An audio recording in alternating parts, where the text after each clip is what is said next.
Well, the Phillies will be getting their second look at Larry Gurra here in game number 5 today, Joe. First pitch, and it will be an easy out.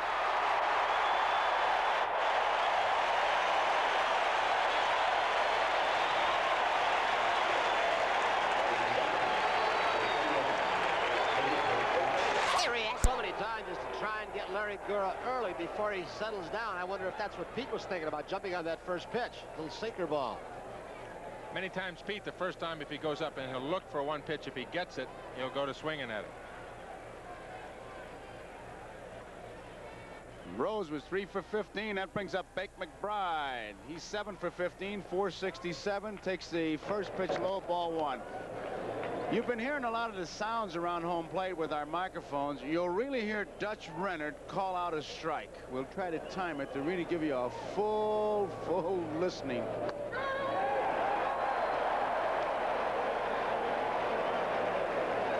He's going to cut my work down in half. I'm going to listen to him. Dutch Rennert.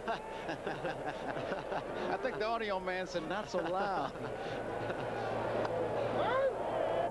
2 balls, 1 strike. It's very rare that an umpire will say ball or strike. Remember, someone would say ax, but he really booms it out.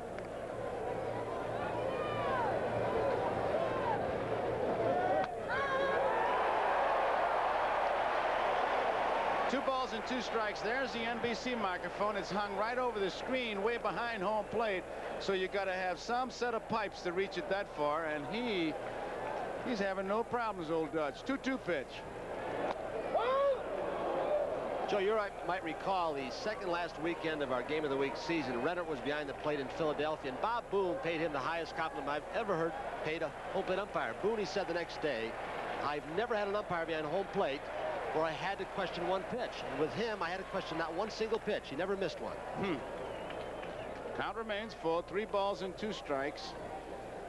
He reminds me so much of Al Barlick, who now supervises National League.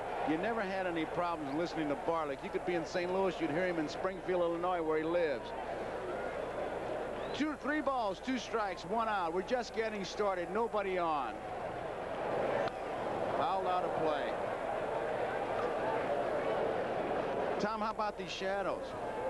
Well, the shadows at home plate, Joe, definitely an advantage for the pitchers. You can see at the start of the inning, actually the shadows at the mound were right in Larry Gurra's eyes, and they've gotten off of him. The sun is set behind us enough so he is in the shadows, but the shadows at home plate definitely be an advantage for the hitter. They seem to be right across the area, right across home plate right now. Big McBride, 3 and 2. He's fouled off a couple of pitches. Center field, Amos Otis has plenty of room. 2 outs. You can see how Clint Hurdle came over from right field. The problem spots with the sun, not on that high one, but a ball hit to Otis's left. That'll be in right center field. He might have a problem. For Hurdle in right field, if he goes to the right field line, he'll have a problem at times. And in left field for Willie Wilson, if he goes toward the left field line, he might look right into the sun. So there are 2 outs.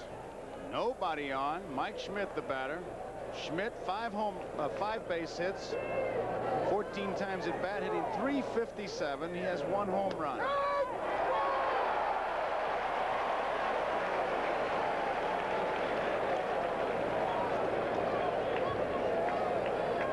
Joe Garagiola with Tony Kubek and Tom Seaver. Top half of the first. 2 outs, nobody on.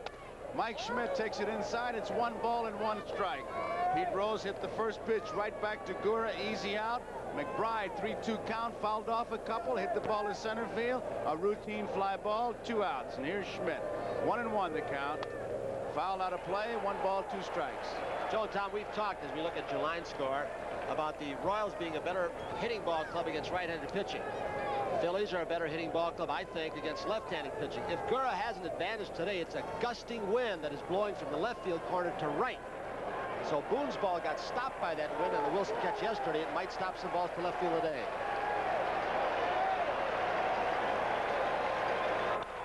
Popped up, foul territory, Porter coming over. He will not have a play. You know, Tony, another advantage that he does have is pitching in this ballpark, which is not only the wind today, but those big spacious alleys, the big outfield, and there he is very conscious of the home run, does not like to give up the home run. Of course, no pitcher does. There you see his stats from game 1.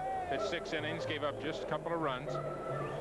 But his is a ballpark where you can give up that long fly and not have to worry that much about the home run.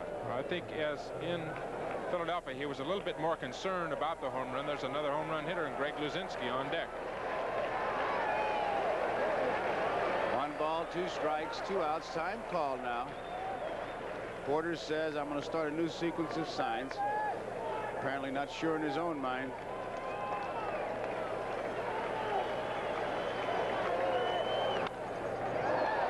Left field, Willie Wilson says, I'll take it. 3 outs. 3 up, 3 down for Philadelphia. We go to the bottom half of the first inning to score. Philadelphia nothing. Kansas City coming to bat. Strong right arm out there on the mound. Strong Marty Bystrom, 6'5", 200 pounds. Joe, 22 years old, was called up from the minor leagues. Oklahoma City, the American Association, on September 1st. Was 5-0 for the Phillies down the stretch drive with a very impressive 1.5 ERA. Just 36 innings pitched, but still only 26 hits. A lot of confidence, very aggressive on the mound. Very typical of the young pitchers on this Philly staff. He's got a very good fastball, both the riding and sinking fastball, and a good curveball, which he has good control of, and he'll throw that curveball if he does get behind. Started 5 games for the Phillies and completed just 1. A look at the ballpark. Down the lines, 330 in left center field, 385, 410 in, well, just a little bit off dead center. There you see it. And 385 in right center field, 330 down the right field line. Bystrom has given up only 1 home run in the 36 innings that he has pitched, facing Willie Wilson, who is 2 for 17 in this series. He has struck out 8 times. They've been keeping the ball, the breaking ball at least, right in on his hands.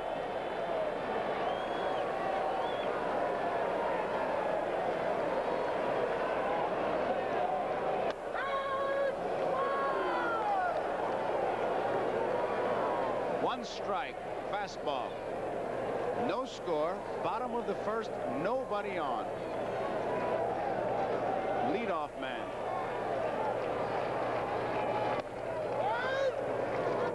One and one.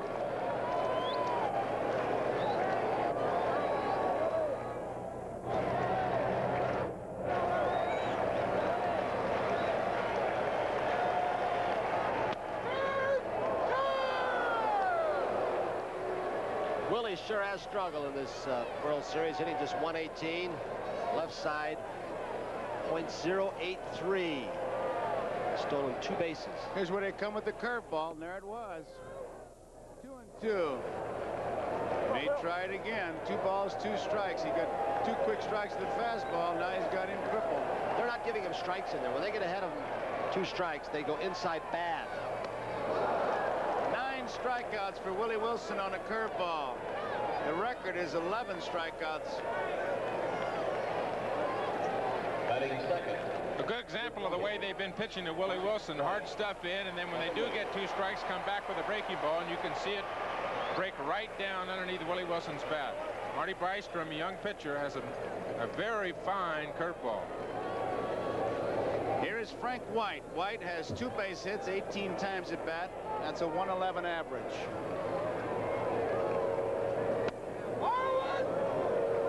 Ball 1. Bystrom, of course, started the last game in the playoff series against the Astros. Kind of tough to have a young pitcher like that, but he was just as cool as a 10-year veteran.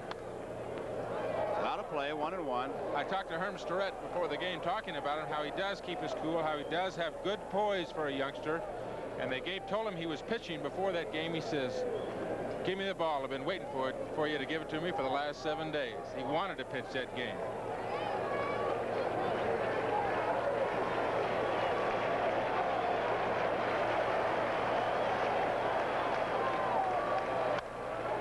Pete Rose, one-hand grab. Bystrom covers in time. White is out. Nice play by both Rose and Bystrom. Batting third, You know, one thing that's significant, I think, about Rose's play at first base, Joe, the way he has played down there on balls that have been hit to him, even though he has hit balls to him that he can get back to the bag and beat the run of the bag, he makes that pitcher come over to that bag. I've not seen him on a play like that go to the bag himself.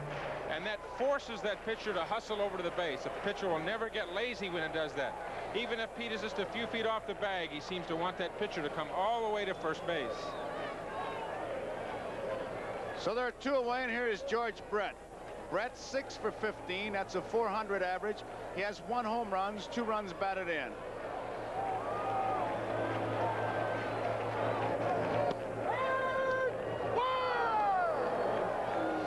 I feel like I'm repeating.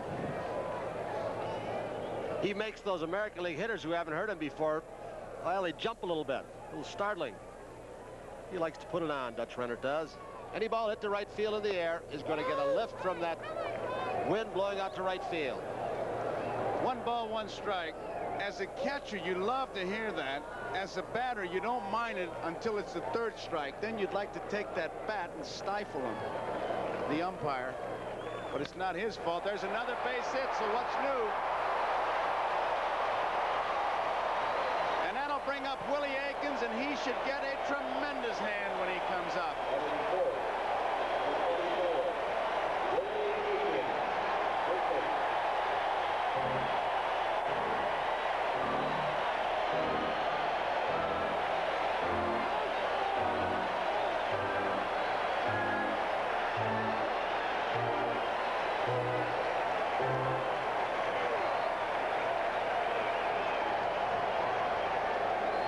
Willie Aikens, who right now I would have to say would get my most valuable player vote, but he and George Brett are neck and neck. How do you guys feel? That's 2. He'd get mine at this point also. Aikens got mine, Joe, no question. Well, let's settle that in a hurry. We've got a few games to go, though. Right. He's got 21 total bases, leads. He's got 8 runs batted in, leading everybody. He's got 5 runs scored.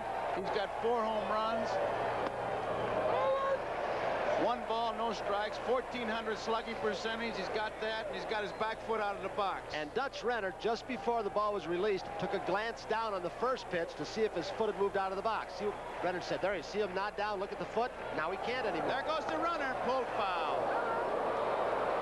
I might add, I asked him about his name because with some, well, it's not controversy, but some people call and some papers have written. So he said, my name is Willie Mays Aikens. But when I play baseball and they announce me and when you fellas talk about me, I prefer Willie Aikens. So that's what it'll be. His name is Willie Mays Aikens, but that's what we'll refer to, Willie Aikens.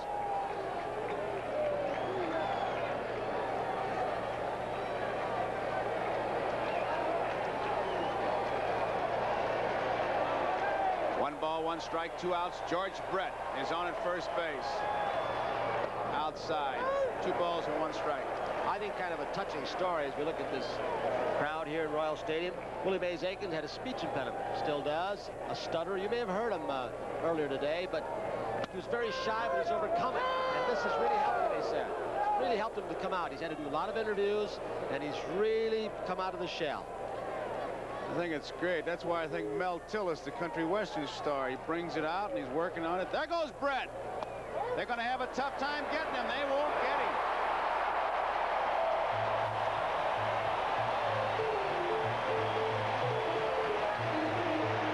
One thing a base stealer wants to know, and I talked to several of the coaches about Bison, they said he is slow to first base and very slow home with that high knee kick. Brett stole 15 bases during the regular season. Very low for him because he had ankle problems.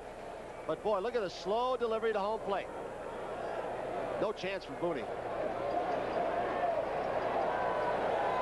I counted the steps quickly on our replay. He had taken 3 steps as we look at this angle before Bystrom threw the ball.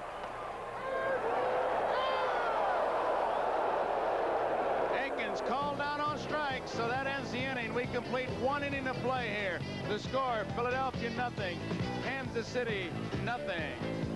And 2 out. The defense looks like this behind Larry Gura. Willie Wilson, Amos Otis, Clint Hurdle from left to right, George Brett, UL Washington, Frank White, Aikens in the infield, Darrell Porter behind the plate, and Larry Gura. Here is Greg Luzinski. Luzinski playing left field. He was scheduled to be the DH, but Lonnie Smith, a jammed little finger from batting practice, swollen, couldn't play. Luzinski hits the first pitch foul as strike one. So he's in left field. Moreland is the DH.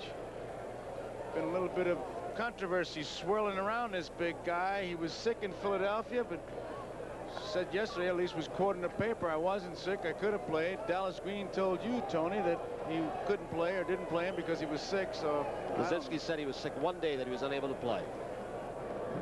1 ball, 1 strike. He might have been sick of Green telling him he couldn't play. Well, you've got to figure that his bat's got to be in the lineup for this ball club. He's had some good years for them, not the last couple, but he did get 2 game-winning RBI hits, home run and double in the championship series. His bat is very valuable. 1 ball, 2 strikes. Of course, as everybody knows, as we look at Dallas Green, Luzinski is in the lineup for his bat. He's not what you would call a good outfielder, although much improved. 1 out. That is something you will see, I think, Gura do more of today. Go inside, as you talked about, this big ballpark. And with the wind gusting again, if he does make a mistake inside, that wind might hold the ball in. So he may challenge hitters a little bit more, go to a little more off-speed stuff at times, let the right-handers pull the ball more often. Here's Keith Moreland.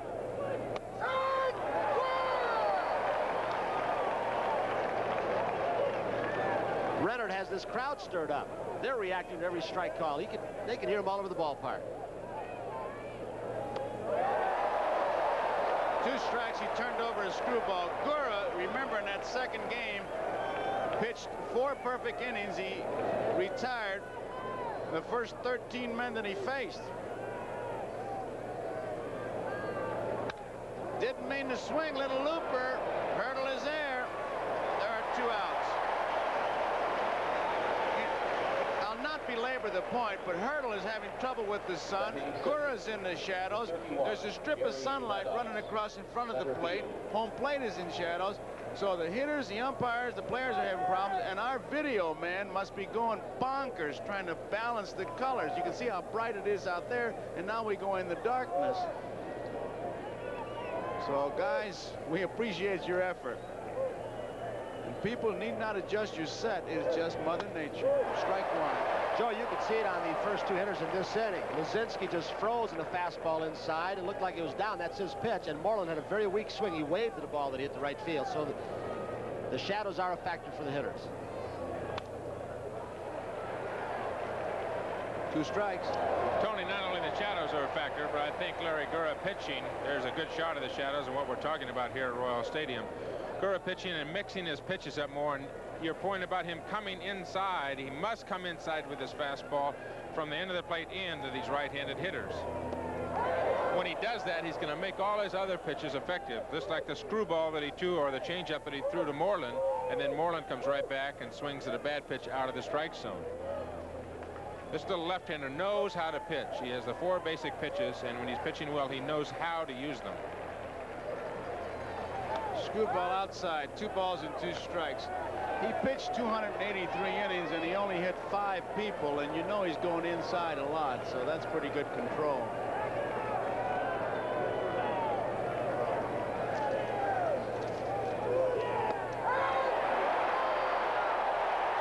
Gura with the 2nd strikeout. Both called. Is now retired. 6 men in a row, and this Kansas City crowd really reacting not only to Gura's pitching, Renard's umpiring. We go into the bottom half of the 2nd. It's the Philadelphia Phillies and the Kansas City Royals. Nothing and nothing. And Luzinski in left, Maddox in center, McBride in right for the Phillies. Schmidt, Boa, Trio, and Rose around the infield, and Bob Boone behind the plate, and Marty Bystrom. Al McRae. 0-1. McRae hitting at .533. 8 base hits, 15 runs batted in. They're playing him in right center field. Ball 2. Kid on the mound. Without him, Dallas Green says the Phillies would not be in the World Series because he was 5-0 in September. Would have made the club in the spring, but he pulled a muscle. Off the leg. Trio's there. They're going to get him. It goes 1-4-3. McBride has 1 RBI, not 15, and he just got a base hit taken away from him. Batting 6th, number 26, Amos Otis. Bystrom still refuses to rub it. Tommy? Just like any young pitcher, you get behind a good hitter, and those good hitters are going to hit the ball hard. Al McRae, of course, a 2-0 pitch and another line drive for him. Did that hit Ended up and out, did it hit the heel of his glove or hit his foot? Or the rubber? Looked to me like it might have hit him in the knee, inside of the knee or the heel of the glove. Here's Amos Otis. Otis, 9 base hits, 17 times at bat, a .529 average with 2 home runs and 6 runs batted in.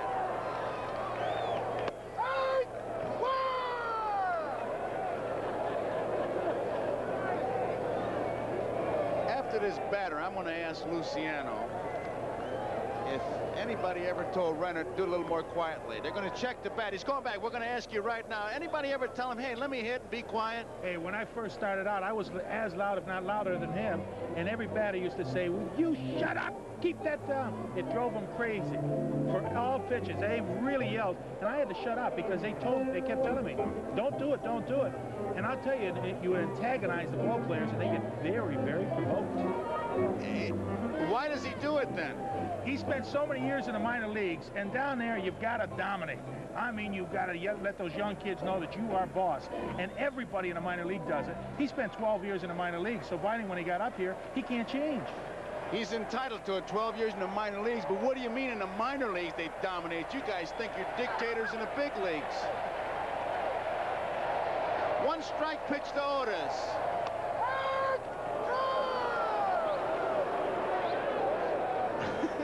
I have to laugh thinking in the minor leagues there'd be 10, 20 people in the stands. He must blow them out of the ballpark when he did that. 2-strike count on Amos Otis. No score, bottom of the 2nd.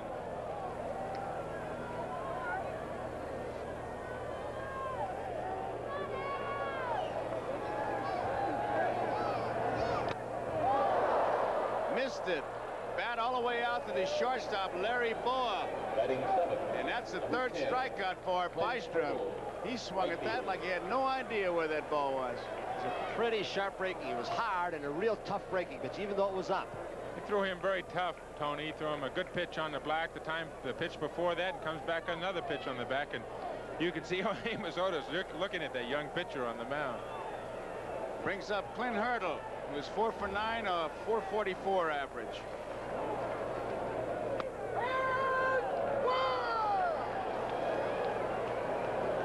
One strike. 2 outs, nobody on, no score in the bottom of the 2nd.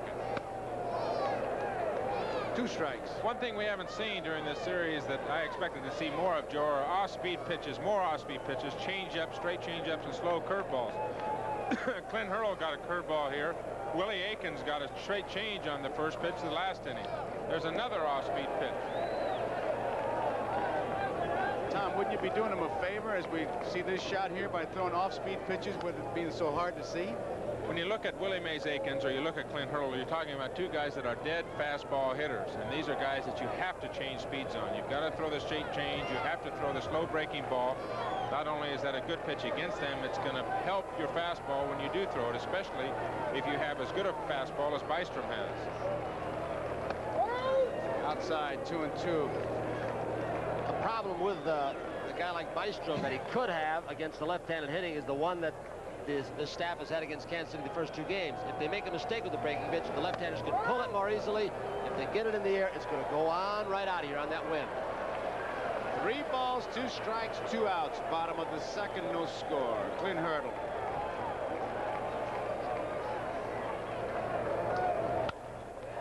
Larry Boa at short. In time. 3 up, 3 down.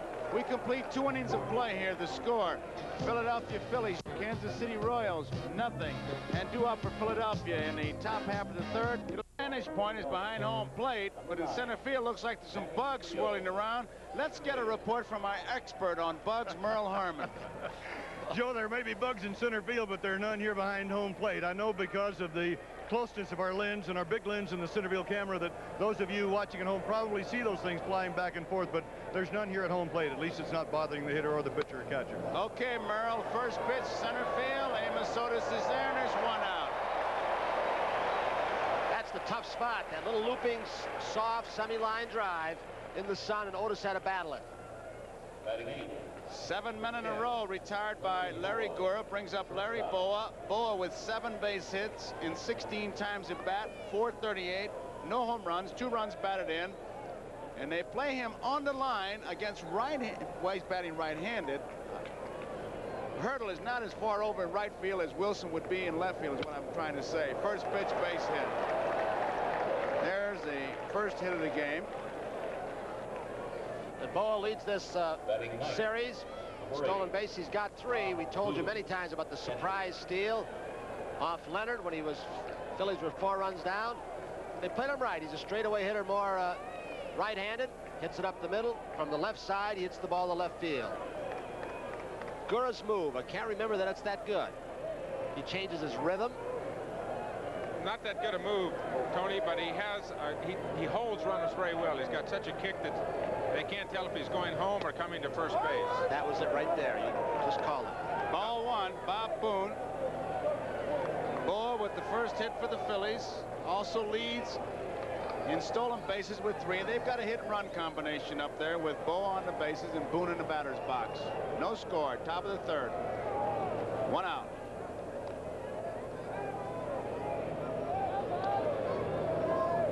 Boone could not believe that Willie Wilson caught that ball deep left center field last night, nor could anybody on the bench. 2 balls and no strikes, and could have gone farther.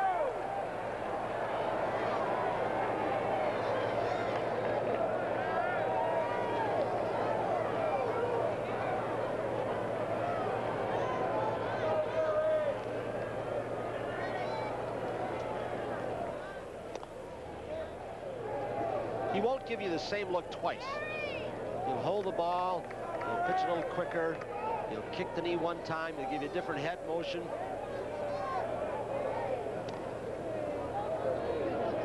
Ruben Amaro, the first base coach, is reading him, and he will relay information, sometimes call time and talk to his base stealer or base runner. Does it a lot with Lonnie Schmidt. There he goes. Swung on. Right field. Hard. Out goes White, makes the catch. They got a chance for a double play. It'll be an easy one. Boa is doubled up. Look where Frank White ended up. Way out in right field.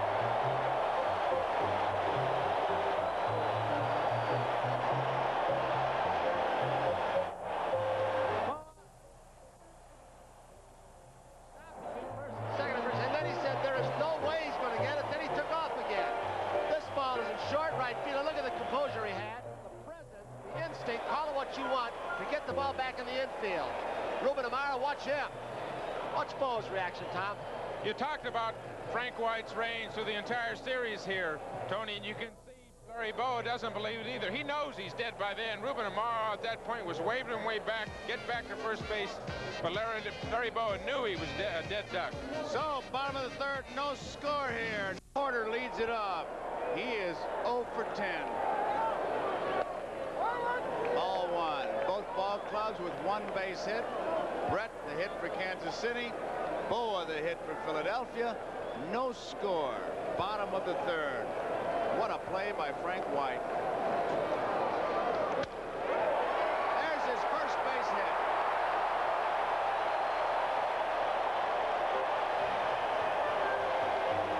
Darrell Porter had a pretty good streak during the summer, and he had a groove. Here's that swing at the base hit. Stayed right with it. And he gave his bat to one of his friends. And friend lives a couple 100 miles from here, but when she saw her friend, Darrell Porter, 0 for 10, brought the bat back today and said, here's the good bat. Use this one. And there's the results. His first base hit of the World Series. Porter is on. UL Washington, the batter. Bunted beautifully. Mike Schmidt to first base. Nobody there.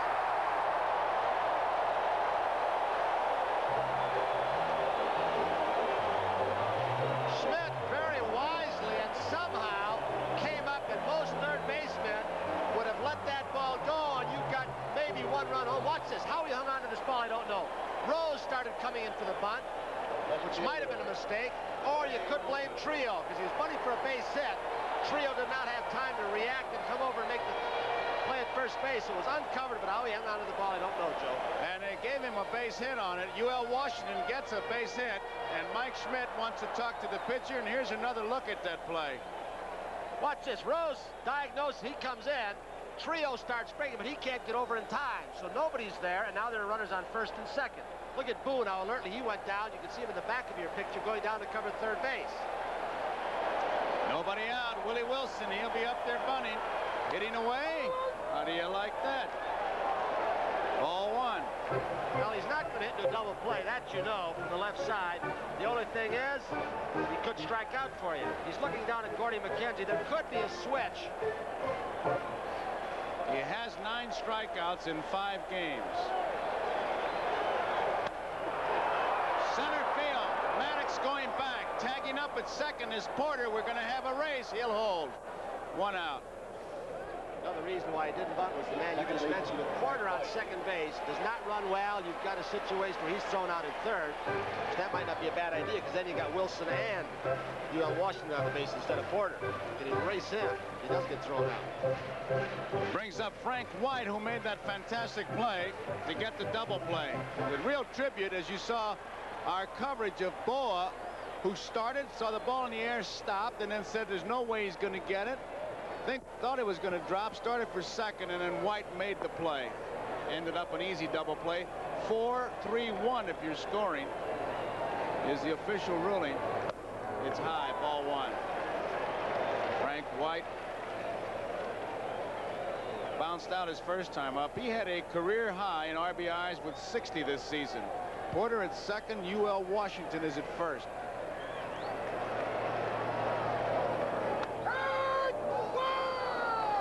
Those shadows, Joe, have moved right into the pitcher's face. Marty Bystrom, when he comes to deliver the ball now, gets a good shot of sunshine right across his eyes as he delivers the ball. It's not really, I don't think, an effect, let's say, his control, but it could affect if he gets a line drive hit back at him. 1 ball and 2 strikes with 1 out. Bottom of the third, no score. There's a good shot of what that sunlight is doing. You can see how low he's wearing that cap.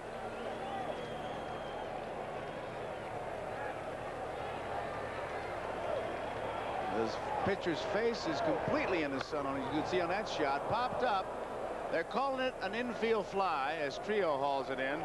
So they're 2 away. Now it brings up George Brett.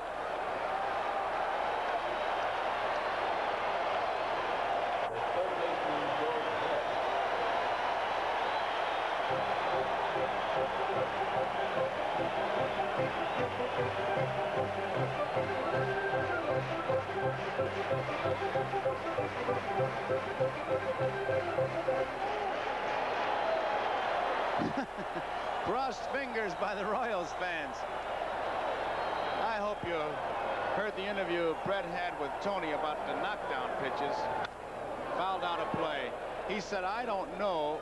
If you didn't hear it, let me repeat it for you. Something like, I don't know if he threw at me intentionally. I don't care.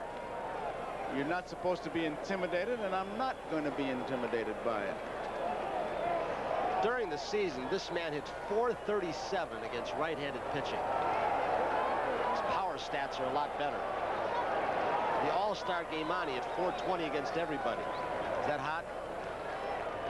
Tied for second in the league and runs batted in with 118. He and Ogilvie. Cecil Cooper led with 121. Up there now with Porter at second. UL Washington first, 2 outs. It's inside. It's 1 ball and 1 strike. Brett, incidentally, uses a very famous bat model. Pee Wee Reese told us, a T-85. Marv Throneberry's. Marvelous Marv's model. Well, Marv was like me. He didn't use it too much. He didn't get it damaged. A lot of hits in that bat.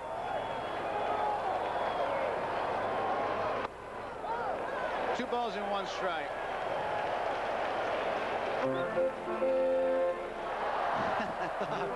A George Brett fan. He can't wait to see what happens as we go to the handsome young George Brett. He's got it all going for him. Personality, Good looking and can hit. Bouncing ball. They're going to get out of it. Trio big hop to Rose. So Bystrom pitches out of it. At the end of 3 complete innings, the score here in Kansas City. Philadelphia Phillies nothing. Kansas City Royals nothing. And 2 up. He'll lead it off. He hit the first pitch right back to Gura. It was an easy out. Pete is 3 for 16 in this series. Strike 1. And Brett Aiken's at the corners for Kansas City looking for a bunt. Pete forces him in by faking. As you said, yes, he doesn't bunt a whole lot, though. Low and inside, 1-1. There's a shot of the corners. I tell you, Tony, in 14 years, I don't think I've ever seen Pete Rose bunt when he was hitting right-handed. It's outside. So what could happen there is Petey Rose Jr. Quite a show you did with him yesterday afternoon. That was a bunch of fun. You can tell the folks when we have time. He's something, I'll tell you that kid. 2-1 pitch. Outside, 3-1. Did his show with Harry Blackstone. Magician. And Petey Rose, there he is. Right back up to middle. Off the glove. White has it. It is in time.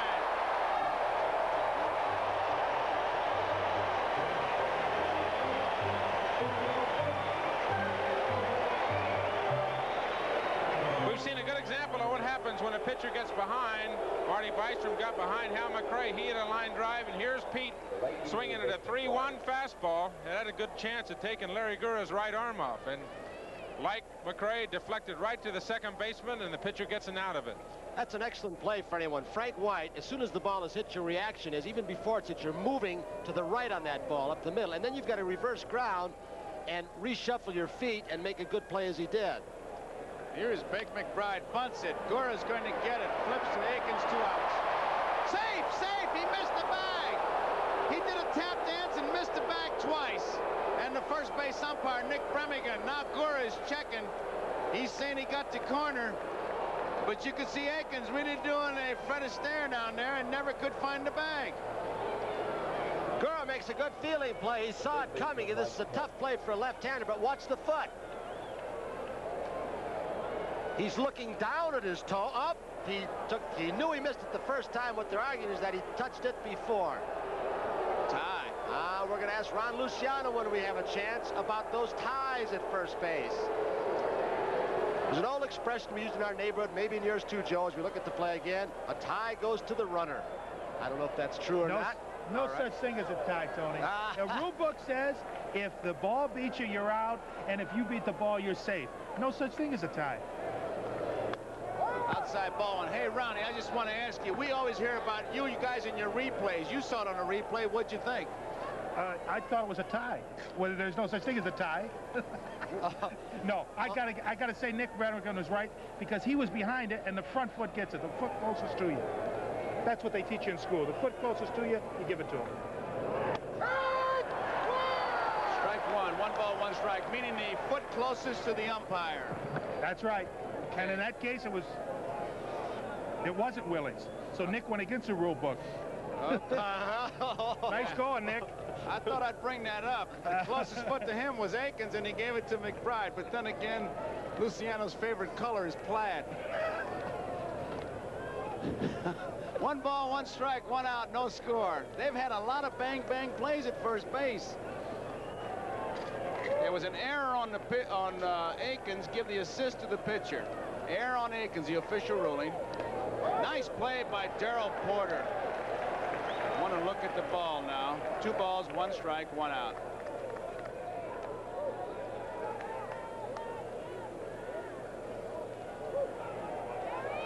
Now with the pitcher and the batter all in the shade, it is still not perfect because there is a real glare off the center field fence.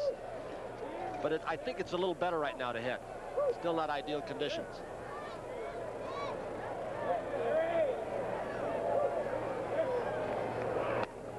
He didn't get it. 2 balls and 2 strikes. You know, we keep talking about this sun, and we've been showing these Fall Classic flashbacks, and we're going to show you more as we go along. That sun coming across, I think, of Billy Lowe's. Remember, he lost a ground ball in the sun, he said. At a World Series, you just flash back, and I look forward to them, and I know you will, our flashbacks. We'll have more for you. We got a list of them.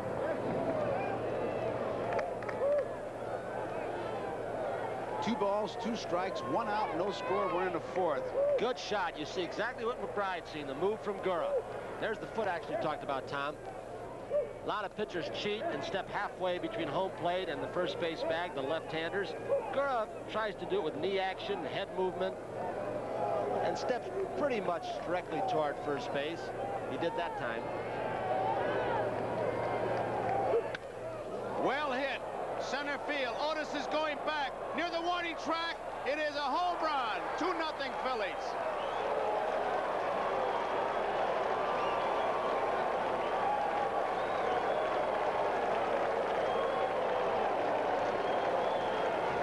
There are some Philly fans here, but right now, a little quiet here at Royal Stadium as Mike Schmidt hits his second home run of this series, and the Phillies lead 2-0.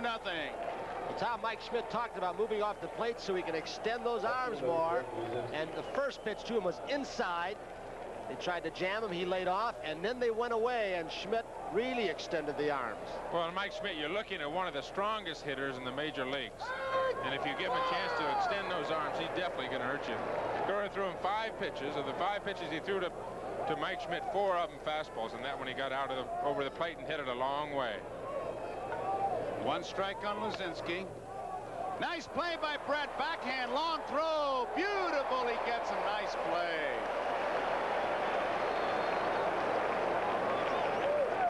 Well, we have seen some inconsistent play from both clubs, but we have seen plays like this also. The Frank Whites, the Willie Wilsons, Brett. We've seen Rose make some beauties. Maddox, a great catch against the wall in one of the first 2 games. Brett made it look easy. Oh, you get that nice hop. Look at him. Look at the movement. The first step, important, the crossover. He looked the ball right into his glove. Knew he had time because it was hit hard and Luzinski was running. Pretty to watch. Moreland didn't mean to swing down the right field line. Coming over fast, hurdle, and no one can get it. Strike 1. 2-0. The Phillies lead a 2-run homer by Mike Schmidt. So the error for Kansas City costly. We're off tomorrow, and then it's back to Philadelphia Tuesday night. We'll be on 8 o'clock Eastern time. Rich Gale for Kansas City, Carlton for the Philadelphia Phillies. Mike Schmidt with a 2-run home run. That's Gus Heffling, the man in the up right-hand corner. The ball grows to Schmidt's left. This is Moreland, the DH. Turned over a pitch, took something off. Many times, Gura, when he takes something off that little sinker he throws, it will look almost like a screwball and move away from the right-handed hitter. Moreland in this case. 2 strikes with 2 outs. 2 strikes. 2 strikes, 2 outs, 2 runs in. Larry Gura against Keith Moreland. First 2 ball games in Philadelphia, the Phillies were really opportunists. They took advantage of all the mistakes of Kansas City and made their own breaks. They didn't in game 3 when they left 15 men on, but the errors you mentioned, they took advantage of today. George Brett makes the play. That ends the inning, but the Phillies pick up a lead 2-0 as we look at Frank White, who's made some great defensive plays. We've had some by Trio, which reminds me of your friend Bobby Richardson, who was in the ballpark today. Remember 1962 when McCovey hit the line drive? Listen to Mel Allen.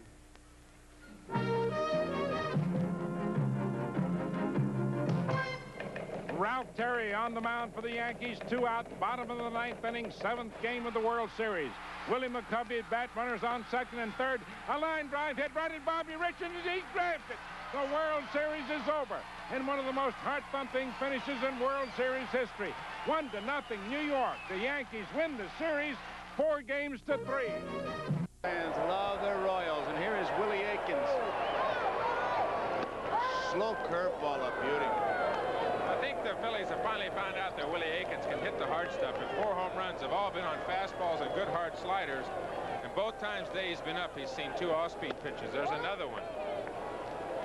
First time up, he got a good straight change. The first time up this time, he gets a slow curveball. I think he made believers out of it, but not till he got 4 home runs. There's another one. 3 off-speed pitches in a row, and it's 1 ball and 2 strikes. And there's a lady who, she's going to keep knitting while she roots for her Royals. Baseball fans come in all sizes and shapes. He didn't fool him that time. Base hit. He took it to the opposite field. Everything was off speed, and Willie said, I can hit that. You throw the rosin bag, I'll hit that. He got the ball upstairs, but I think the Phillies might be surprised because I've seen him before. He's a straightaway or left center field hitter. When you go off speed, he can pull the ball. Many guys who, as we look at him again, who hit the fastball or hard stuff almost straight away, they can wait a little bit longer for the breaking stuff. And he is a good hitter. He knows how to adjust, and if they keep doing that, he will adjust to that also. So Aikens is on, nobody out. Here's McBride. Hit the ball hard his first time up. Pulls it foul for strike 1. Hit it off the pitcher, went to the second baseman. Trio made a good play. Aikens is now 8 for 17. Willie Aikens. We told you before that he came off severe knee surgery. They reconstructed his whole knee at the end of last year, and he had a very slow start, but when he started hitting, he tore this league apart with 98 runs batted in. 1 ball, 1 strike. No outs. Philadelphia 2, Royals nothing. We're in the 4th. An error on McBride and a home run by Schmidt, and the Phillies had 2 runs. High fly ball right field. Should be no problem.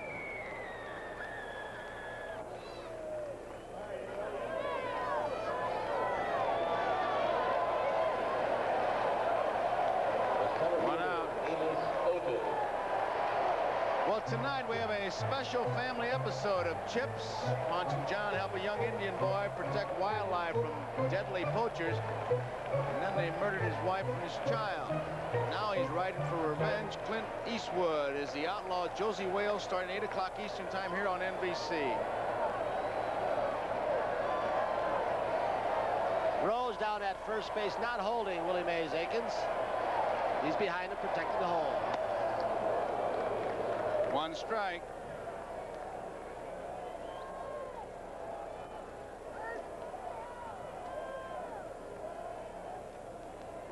Check that baseball. Joe, there was another little bit of controversy about the pitcher on the mound just before the championship series and playoffs. He would not have been eligible for the championship series or the playoffs. They deactivated Lurch and Espinosa, and they were upset because they were with the club all year, and they had appealed to the league president, commissioner, and he made Bystrom eligible. 2 strikes to count. The on-deck batter is Clint Hurdle. There he is. 1 man out. Otis was out on strikes his first time up.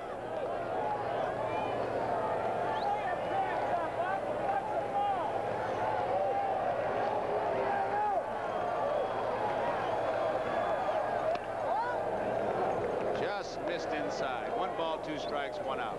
Tom, this kid, they always talk about a young kid who knows how to pitch.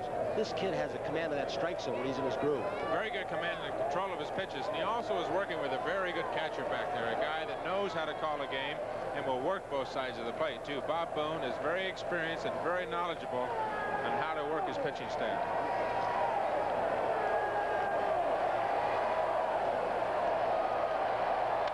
Well hit, base hit, left field. Aikens, round second, he'll hold. Otis looked like he might have jumped on a high curveball. Amos Otis struck out the first time up on 3 pitches, Tony. 3 perfect pitches. The first 2 pitches up this time were perfect pitches. And then a ball inside, and there's the mistake, and that's the mark of the good hitter. The hitter that hits the pitcher's mistake. That's the first pitch that's been a mistake that Otis has seen from Bystrom. So the Royals have the tying runs on base. Aikens at second. Otis is at first. 1 man out. Hurdle pulls it foul. Strike 1, an off-speed pitch. I don't know if that's the scouting report or if Bystrom has developed a romance, because you pitchers, you do fall in love with the off-speed pitches. Well, it depends on who the hitter is. Joe, and I think the scouting report on Hurdle and Aikens are good dead fastball hitters. And there's an example of throwing the first pitch off speed and coming back with a fastball over the inside half of the plate, and the hitter is taken by surprise. That's pretty good pitching right there, and that's, I think a lot of it goes credit to the catcher behind the plate as well as the young pitcher on the mound. 2 strikes on Hurdle, 1 out. Tying runs are on. Aikens at second. Otis is at first. 2-0. Phillies lead. Bottom of the 4th. Outside. Booney is setting him up for something. That pitch is working. Wasn't that far off. He can go either way. He can go with a fastball or he can go with the off-speed pitch. Let's see what he does. Sophomore center field camera after the signs. Watch where he points when he wants the ball. Fastball inside. Looks like outside. Got him. You saw him shift outside. If Hurdle was kind of looking or peeking, and then that target was inside. Booney does a good job, and Hurdle is out on strikes. Watch him now. See him go outside, but that ball, now he'll go back inside, because that's where he signaled. Good piece of catching. Sometimes that gets lost. That's a 4th strikeout for Bystrom. There are 2 outs. And here is Porter, who got his first base hit of the series his last time up. Strike 1. Aikens is at second. Otis is at first. This game much more critical for the Royals than for the Phillies for them to win. They face lefty after an off day, Carlton, and they're going back to Philadelphia for 2.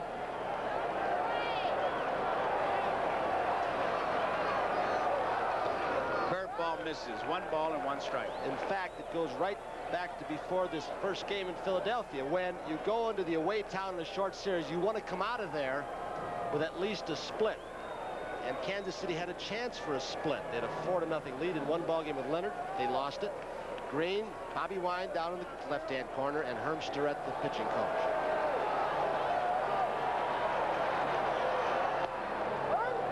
Outside, 2 balls and 1 strike.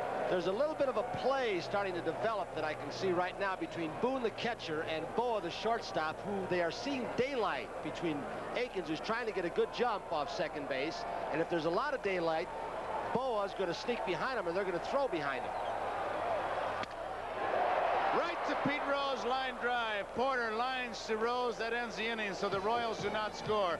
We complete 4 innings here, and the score, the Philadelphia Phillies 2, the Royals nothing. And 2 up for the Phillies in the 5th. Now the Royals have runners on 1st and 2nd. And this line shot by Darrell Porter with that newly found bat. He's got 1 base hit, but Rose spikes the ball, and that's why some people don't care for Pete in the away cities. You don't like Pete until he gets to your town and he plays for you. Then you love what he can do for your ball club. They had a sign up here that says, Pete Rose, grow up. And I'll never forget, he was on a talk show, and somebody said, Pete, you grew up in Cincinnati. And he jumped in and said, no. I lived in Cincinnati. I have never grown up. We are in game number 5 of the 1980 World Series. Each team has won 2. Phillies 2 in their home ballpark, Veterans Stadium, Kansas City. 2 games here. Gary Maddox facing Gurr, drill but pull foul in the left field corner. 1 strike on Maddox. It'll be Maddox, Trio, and Boa to face Larry Gurra. There's the shadow on Hurdle. Look at that. Look at the size, the length of it. Way inside. He moved him off the plate. 1-1. Philadelphia scored in the 4th. After a ground out by Rose, McBride tried to bunt. Gurra made the play, turned it over. 2 balls and 1 strike. Gurra made the play, but Aikens, as we look at Jimmy Fry, could not find the bag. McBride beat it out.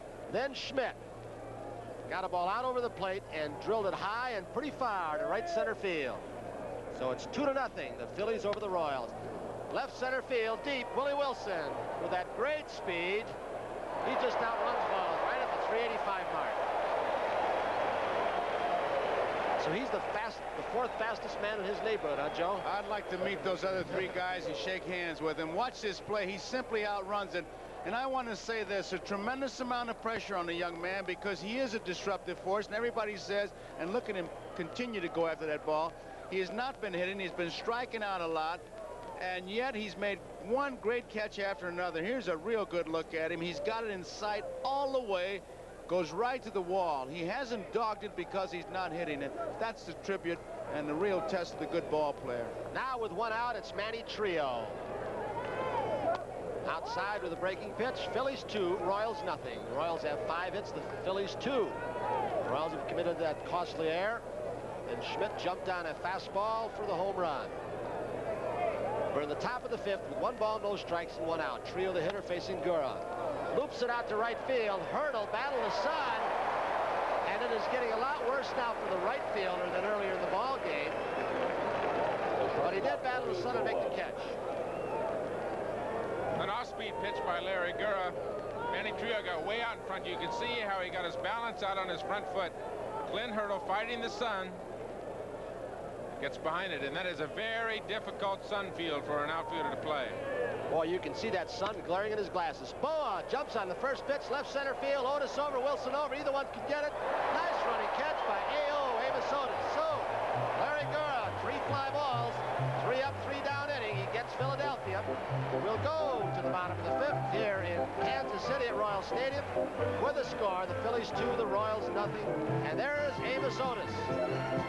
2 fine defensive outfielders, Wilson and Amos Otis, merge. They retire the side. So that's it. So they're at the top of the 5th. 2-0 Phillies in session. Those people are watching this game in style. UL Washington, the number 9 hitter, Willie Wilson, Frank White. It's Marty Bystrom riding a shutout. Phillies 2, Royals nothing, bottom of the 5th. A Mike Schmidt 2-run home run after the error by Akins, who's had a great series offensively with 4 home runs, a triple, a game-winning RBI. Look out, Bystrom. Single by UL Washington right up the middle on the first pitch. Speed is on the bases, and Wilson comes to the plate. Washington 2 for 2 in the ball game. This telecast is presented by authority of Major League Baseball and is intended solely for the private, non-commercial use of our audience. Any publication, reproduction, retransmission, or the use of the pictures, descriptions, and accounts of this game without the express written consent of Major League Baseball is prohibited. Willie Wilson struck out in the 1st. 9th strikeout for him in this World Series. Flied out in the 3rd. Washington at 1st with nobody out. Bottom of the 5th, 2-0 Phillies over the Royals. Tom, do you have in your scouting report, and having seen Bystrom about his move, does he hold runners on well? Herb Starrett says he has a fairly decent move to first base, but this big high leg kick, there's a good shot of a very quick move to first base. Very good.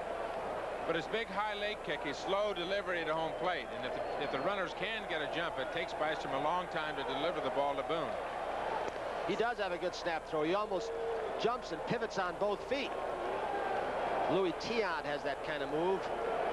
The American League. Schmidt close at 3rd for Wilson's great speed. UL Washington on your split screen to the right. Chop hits him in the batter's box. 1 strike. Marty Bystrom, just 21 years of age.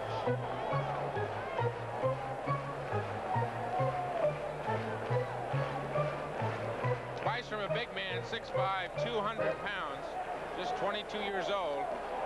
It's a very quick move, and you know, Ron Luciano, that almost could be considered a balk, it seems like, in the National League.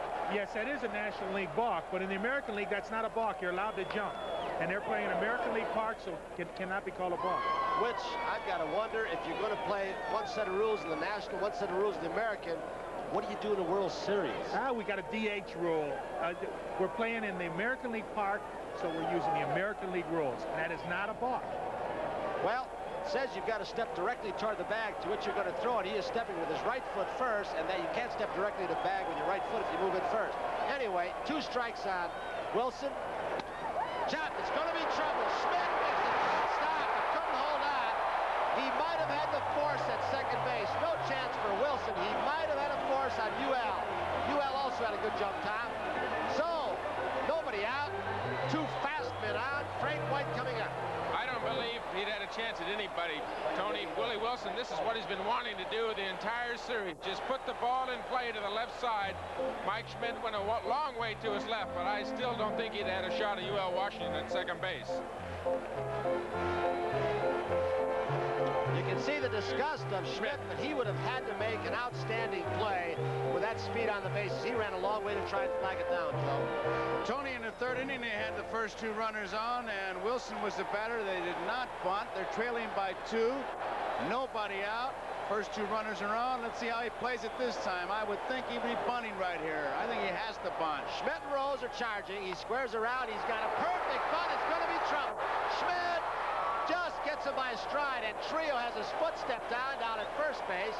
But White does his job, advancing the runners to second and third. What a play by Schmidt. A perfect bunt by Frank White. Trio still hobbling around. He's got the ball as time is out. Won't know if he got kicked or stepped on.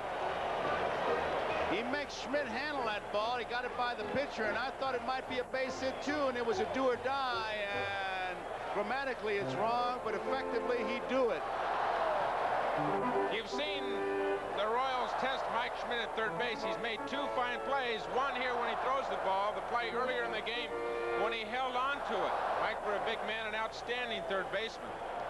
I'll tell you, he is something, and Frank White deadened that ball perfectly. Gets him by a full stride. Now it is George Brett. I'll tell you, the play that Schmidt knocked the ball down on Willie Wilson, that might have been a second and third situation, because Wilson, UL can run. He makes an outstanding play right here. But Brett, who was singled to right in the first, stole a base, and grounded out on a good sinker from Bystrom in the third.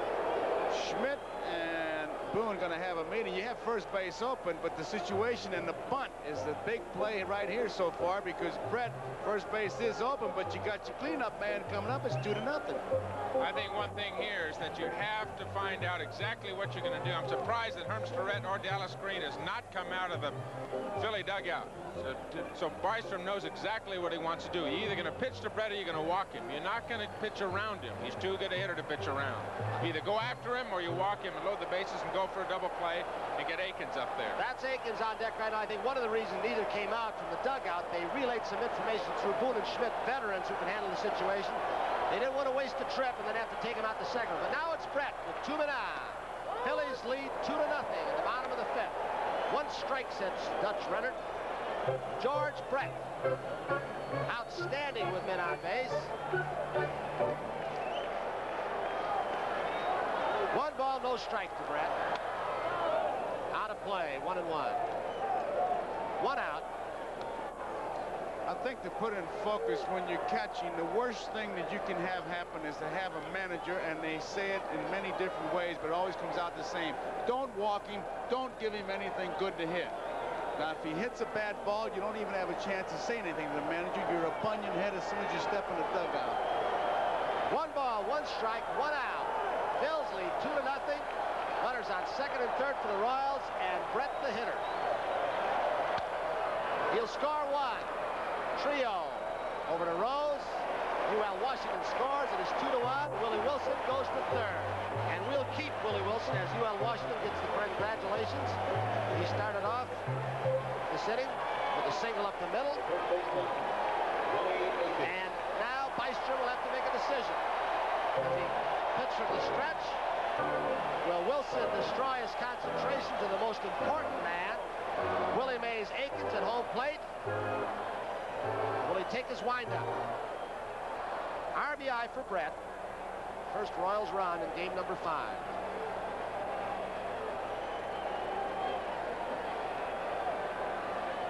Wilson decoying off third base. Bystrom will pitch from a windup. Akins with 2 outs. Slider too high, 1 ball. I think one of the factors on the lead by Wilson will be how deep Mike Schmidt and how far off he has to play. Farther off and the farther back, the bigger lead that Wilson can get. Schmidt at third is way off. 2-0. You know, Tony, the point here with Wilson coming off third base, trying to distract Marty Bystrom. Pete Rose is going to go up and have a talk with Bystrom now. Many hitters don't like to see that runner jockeying up and down the line. Not only does it disrupt the pitcher, it disrupts the hitter's concentration at home plate. Especially a left-handed hitter, because he is looking out of the corner of his eye. The shot that you see right here at Wilson. Watch Wilson jockeying with Schmidt way off. Rose came in to say, hey, the man you look for is the hitter. Forget that, Wilson. Good breaking ball. He's behind 2-0. Now it's 2-1. Big pitch by Maestro. When 2-0, Akins has got to be sitting on a fastball. That shows what this kid can do. At 21 years of age, throw a breaking ball when he's behind. McBride, the on-deck hitter. That is Wilson, lower left. 3-1. Maestro has gone to the stretch. 3 balls, 1 strike, 2 outs. Phillies 2, Royals 1 in the bottom of the 5th. He walks him with a 3-1 pitch. And now the Royals have runners on first and third of McBride. This is a good piece of pitching, I think, Tony. A 3-1 count. You don't give in to the hitter. You come in hard, way inside, and you throw that breaking ball again. The hottest hitter in the Royal lineup is that man, Willie Akins. So put him on first. Okay, you're putting the go-ahead run on first, but still you've got a right-hander and a right-hander now with 2 outs. Now it's McBride who lined off Bystrom's glove or leg, was thrown out and then flied out to center field. Wilson at third, Akins at first, 2 outs. Fly ball, right field corner, Bate McBride going to the foul pole. It is going to go. He got that ball. He made a great catch between the foul line and the stands and crashed into the wall to help Bystrom out and strand 2 runners. Here's a look at it. He's looking for the wall. He gets right next to it and really makes a great catch. It seems to be That ball hit the wall. That ball hit the wall. It looked like it scooted off the side of the wall. I don't think so. Not the way I saw it. All right, we'll get a chance to see it again. I don't know when, but we will. But that looked like it skidded along the side of the wall. Let's watch it and see it from this angle. The right field foul line umpire is Don Dinkinger. No, not for me. All right, gotcha. Gotcha. There's a good look. Harry Coyle leaves nothing unanswered.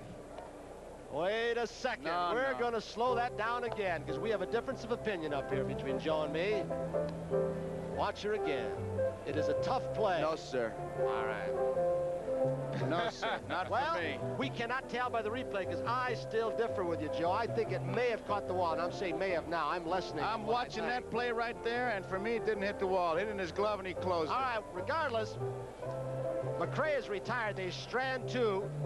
Runners on first and third. Team has won 2 ball games. The Phillies won the first 2 in Veterans Stadium. Royals won the first 2 here. Right now, the Phillies have a 2-1 lead over the Royals as we go to the top of the 6th.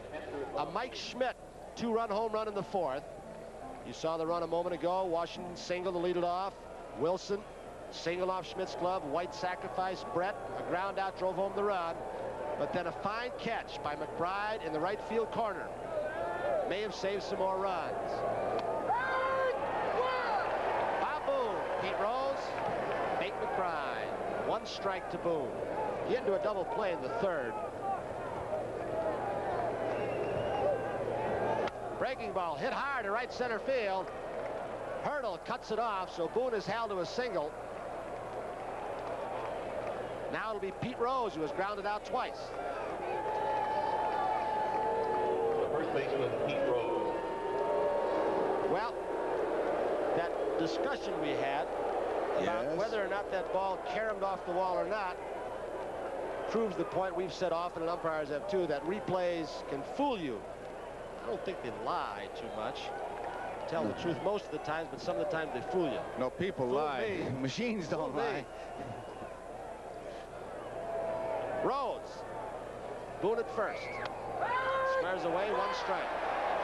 You know, I think it's interesting. I've talked to our director, Harry Carl, about it on that play where you saw that little trailer on the ball because some of the lens speeds are not fast enough. Just saw the little white trailer on that thing, and it was deceiving. 1 strike to Rose. We're at the top of the 6th. Boone's at first. Gurr the pitcher. Off the glove, it'll be 2. Rose hits it hard right into the glove of Gurr. An excellent fielder. He has shown that 3 times today. Larry Gurr says, yeah, I got it, but I'm not so sure how. So they double off Boone. 2 outs. The book on Larry Gurr that season, excellent fielding pitcher. Here again, Pete Rose, just like last time, hits the ball very hard up the middle and an easy double play for him. Watch Akins tag the bag and what he does. Right in the middle and looks right at the umpire. Are you looking, Mr. Umpire? Beautiful. There's another shot of a dead duck. Bob Boone, look at him. Boom. Just like Larry Boa earlier in the game, no chance to get back to first base. What Joe was talking about earlier, back in the 4th inning before Schmidt's home run, a bunt that Gura fielded threw to Akins, and he missed the bag. That set up Schmidt's 2-run home run. 1 strike on McBride. There are 2 outs. I'll tell you, for young pitchers, Larry Gura's follow through and the way he plants his feet in perfect balance is a great lesson for the youngsters. Breaking ball. He pulled the string, goes 1-1.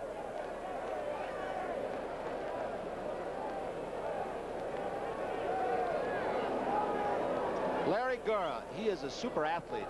Was a good swimmer, high school and college, Arizona State.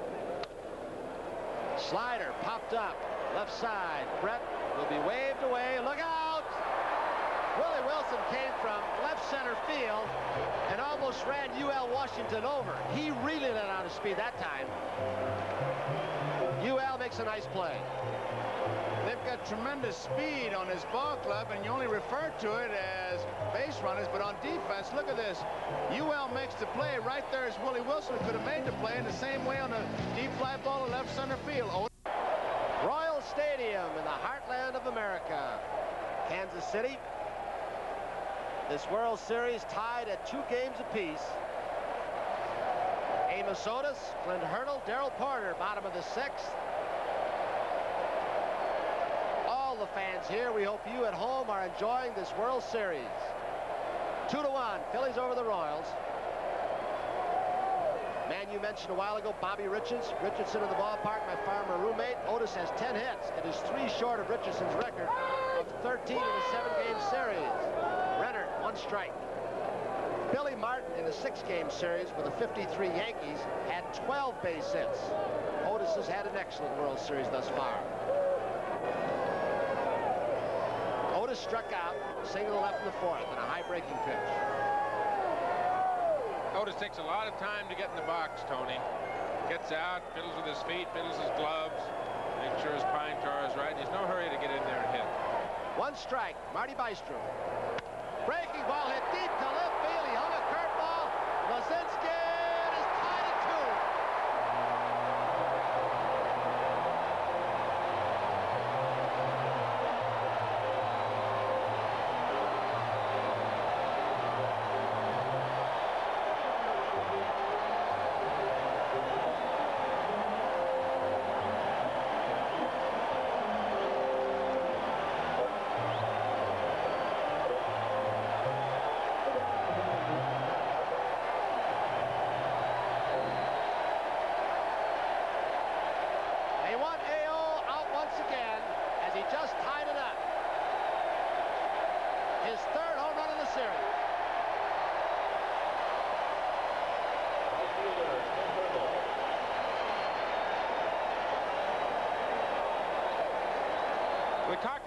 Earlier, the last time up, he got a high breaking ball and hit it for a base hit. The first mistake he got, and here's another high breaking ball, another mistake, and this time a home run.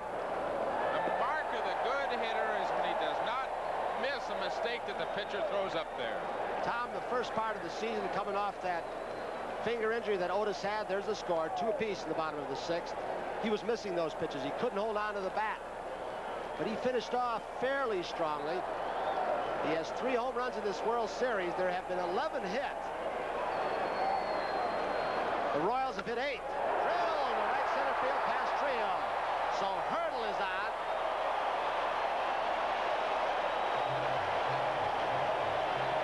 Mr. and Mrs.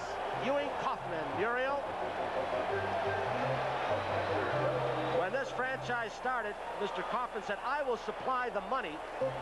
There is Dallas Green, Bobby Wine to the left, and Herm Starrett. Kauffman supplied the money. He got a bunch of business people here, a unique organization. The Royal Lancers said, "If you will go out and sell season tickets, I'll put up the dough." You can see how many people come to this ballpark. Nobody out, 2-2 ball game. Hurdle at first, Porter the hitter. 1 ball in the barrel.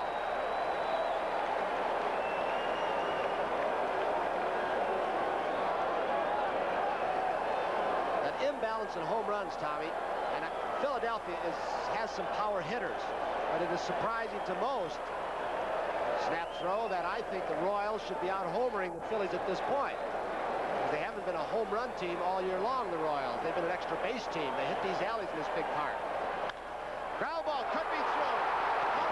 Hurdle is going to try for third. McBride's throw overthrows Boa. He is safe. Runners at first and third with nobody out.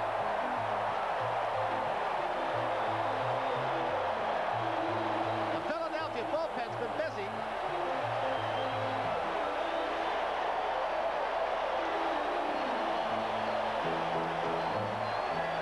The base hit to right field, and Hurdle sees it and judges Bake McBride as far as coming to the ball and makes up his own mind to go to third. It's closer than it really looks. Good decoy by Mike Schmidt. A good example of just following yesterday, Hal McRae, who was very aggressive on the bases, and Clint Hurdle takes it up right here, stretches all the way around to third base on the single for right field by Porter. Very good decoy by Schmidt at third base. He's very good at that. He'll wait till the last second to go get the ball. A lot of times base runners will look at that infielder's eyes to see which way that ball is coming and then slide towards his eyes in that direction. Bystrom is going to have to leave the game. Dallas Green is making a pitching change. Well, we're in the bottom of the sixth. We've got a 2-2 ball game. And Hurdle sprints for third. We're going to leave you for a moment with the score here in Royal Stadium. All tied up in 2.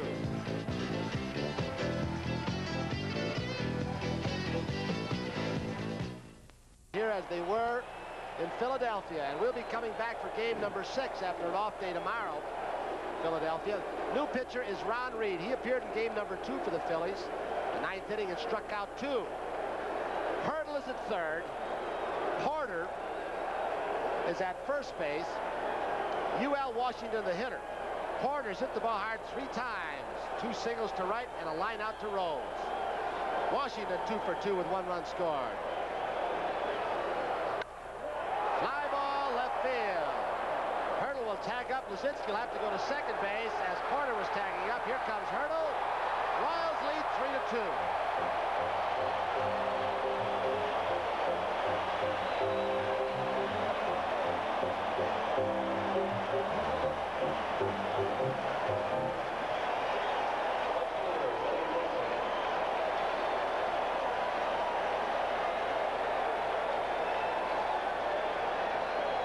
Clint Hurdle isn't charged up playing his first World Series, as most of these players are. Only 5 on both teams have World Series experience. Willie Wilson fakes a bunt.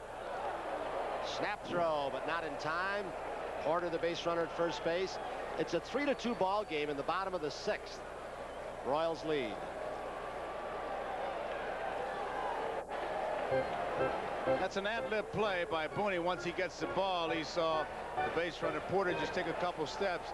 Willie Wilson is the most exciting player. 1 strike pitch. Deep to right field. McBride may not get it. It's over his head. He drilled it. Porter's going to try and score. Trios relay throw to home plate is in time. McBride off the fence. A beautiful throw with that strong arm by Trio.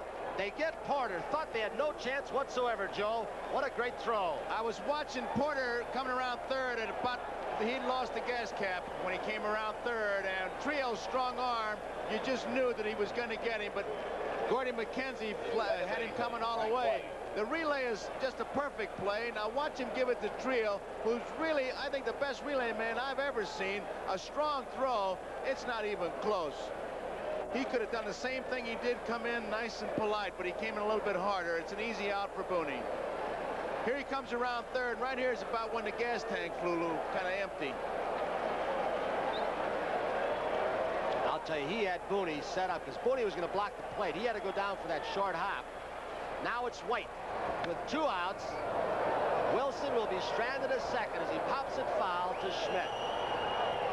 So Reed pitches out of it. Could have been trouble except for a great relay throw by Trio. Here he comes around third quarter. You remember in Philadelphia when he got in about the same situation, he kind of stopped and criticized for it, and rightly so. This time he went in as hard as he could, but same result, out. A couple of very exciting innings, but after 6 here in Royal Stadium, Kansas City, the Royals lead 3-2. We'll be back after these messages from your local station. Philly runs. That came in the 4th inning. Amos Otis, a big home run to tie it, and the Royals have taken the lead, and it's ball 1 to Schmidt. Schmidt flied to left his first time up, and the 2-run homer his second time up. High, 2-0. Sun shadow problem appears to be over with.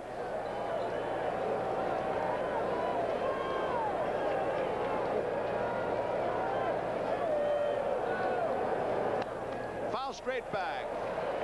2 balls and 1 strike. Tonight on NBC now, Chips and then Clint Eastwood, the outlaw Josie Wales right after the ball game, except on the West Coast. Chips, my favorites. 2-1 to count. Larry Gura. Nobody out. Straight back. 2 balls and 2 strikes. Talking about what's on tonight, on Tuesday night, 8 o'clock Eastern time, we'll be in Philadelphia, and it'll be Rich Gale against Carlton. What a matchup, and those Philly fans, you know they're going to be ready to welcome their ball club back. They left 2-0 as far as the series, and are at least tied, waiting the outcome of this one. And the Kansas City bullpen gets busy. High, 3-2.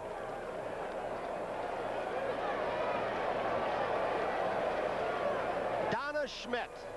She saw her husband, Mike, give the Phillies a lead with a 2-0 home run, or 2-run home run back in the 4th inning.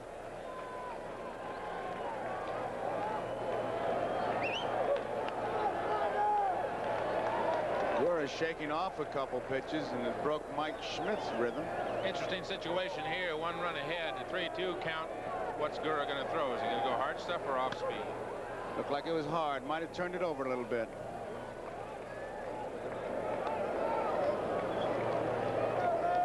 Darrell Porter behind the plate with 2 base hits, and the lady who brought back his favorite bat, I tell you, she knew what she was talking about.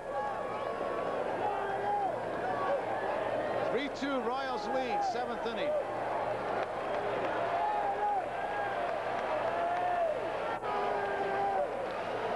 Gura's been stingy, just 3 base hits. Phillies have not left a runner on yet. On the other hand, Royals have left on about 9 unofficially. Popped up. Screwball took something off. Hurdle. Easy play. 1 out. There you see Donna Schmidt once again, disappointed that her husband couldn't get the base hit. So is he. Gura, like he did the last time we saw him, getting a lot of fly balls. He's got 8 or 9 in this ball game, just upsetting the rhythm of the hitters slightly. Except the timing. Here is Greg Luzinski. He's 0 for 2.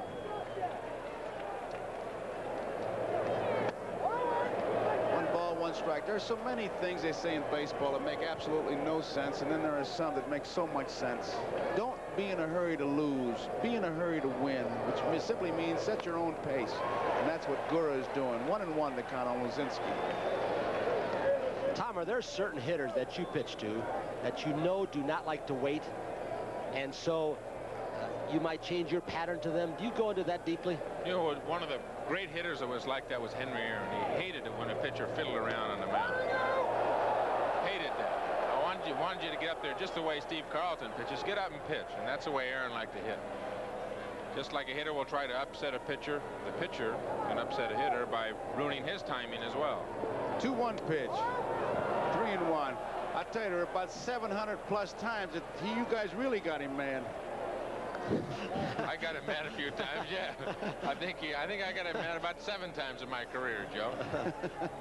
3 balls and 1 strike. He touched a lot of people for home runs, Hammer and Hank. Here's Luzinski.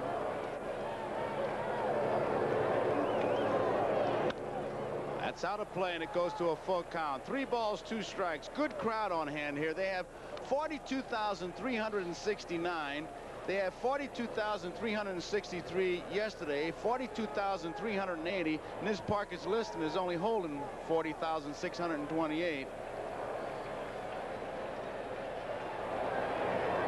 High walk team. Tying run is on, and it brings up Moreland. The on-deck batter would be Maddox now. That's the first walk given up by Gura. Joe, he's got 74 pitches so far this game. Last time he pitched in Philadelphia, we're going to have a pinch runner for Greg Luzinski. Lonnie Smith is going to go in and run for him at first base. Last time Gura pitched in Philadelphia, he got to 84 pitches and came out of the game after 6 innings and told Billy Connors, the pitching coach, and Jim Fry, the manager, that he was exhausted, tired. Certainly some of that must have been from the emotion of pitching in the World Series, but here, his first walk, 3 balls on Mike Schmidt, 3 balls on Greg Luzinski, and Larry Gura is a control pitcher. He's been getting the ball up a little bit the last 2 hitters. Curve ball is low, ball 1. Luzinski draws the base on balls, leaves the game for the pinch runner. He is the tying run, Lonnie Smith. 1 man out, 3-2. Royals lead. We're in the 7th. UL Washington goes to second, not in time. Safe, base hit for Moreland in the hole. You talk about some strategy working right there by inserting Lonnie Smith. They took what would have been outstanding play right away from the Royals and UL Washington, because Luzinski isn't going to beat that play. What's this? Outstanding. Good jump to his right. He goes into short left field. The old Popeye pass, and if not for Dallas Green's strategy, inserting the pinch runner Smith, it's a force out. Look at that play. Almost. Look at his stretch. He beat it standing up. That's how fast he is. He didn't even have to slide. The only danger there was overrunning it because he was standing up as we look at Dallas Green. But Jim Fry is going to make a pitching change. He's had Quisenberry warming up in the bullpen. It's a 3-2 ball game. We're in the 7th inning with 1 out, 2 base runners on. There you see the big cue. Larry Gura leaves the pitching mound. Gets a nice hand. So we've got a break in the action here. Tying run is on. Tiebreaker is on. We'll be right back. A 3-2 ball game. Royals lead. Phillies is threatening. We'll be back. I know you will. Moreland is at first.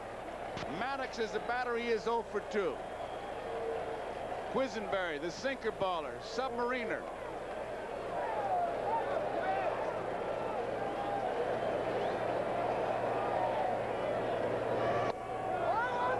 Ball 1. Top of the 7th, 3-2. There you see the runners, Smith and Moreland. The on-deck batter is Manny Trio. 1 out.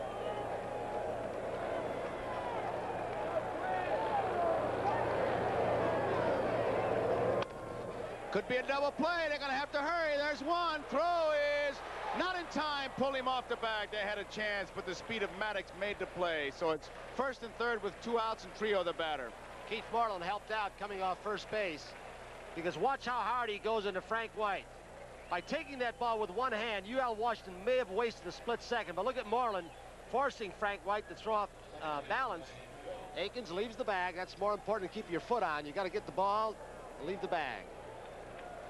That was a good shot because it showed Moreland forced UL Washington, the shortstop, towards 3rd base. He had to throw across, and Akins made a good play by coming off the bag and making the catch. So there are 2 outs. Smith is now at 3rd. Maddox, another good base runner, is at 1st, and Trio's the batter with 2 outs.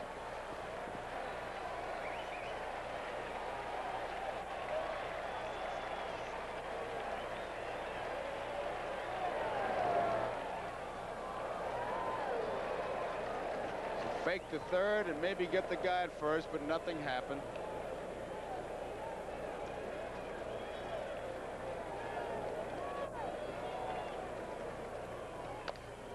Strike 1, a good sinker. Lonnie Smith at 3rd. Maddox is at 1st. 2 outs, 7th inning. Kansas City leading 3-2. This is game 5. We're tied at 2 apiece. Quisenberry has been in every game in this World Series. Frank White, what a play! UL Washington to tag once again. Frank White at second base. Oh, Tony, you gotta love that play. I'm not the only one. Listen to the fans. They'll tell you how much they loved it.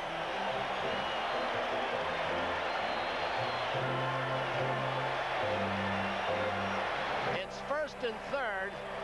Quisenberry gets the ground ball. He got two. They missed one double play. Frank White, who said the best play he ever made, he made change, was the one he made in the championship series when he went in front of UL Washington to throw a runner out at first base.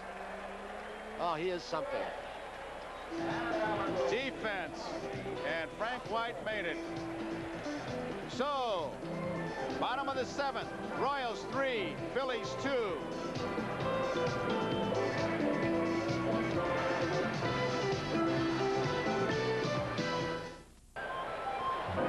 And the new pitcher is Tug McGraw.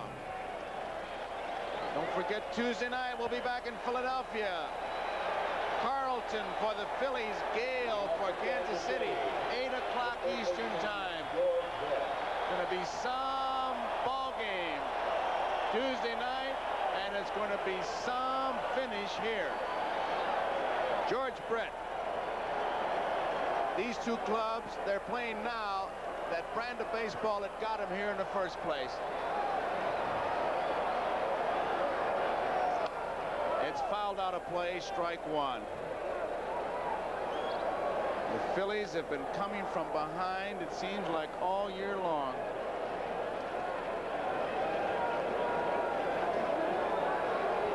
Tug McGraw has been a busy man this month.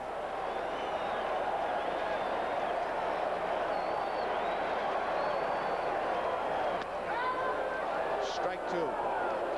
Brett, we told you earlier, against right-handed pitching during the year was .437, left-handed pitcher .318, and that's his lifetime batting average, .318 over his 7-year major league career. Aikens, the on-deck batter.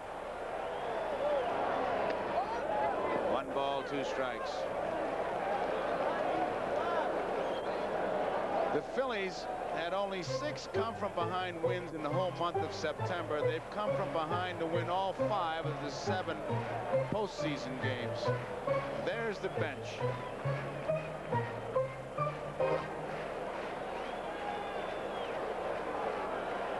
One ball, 2 strikes.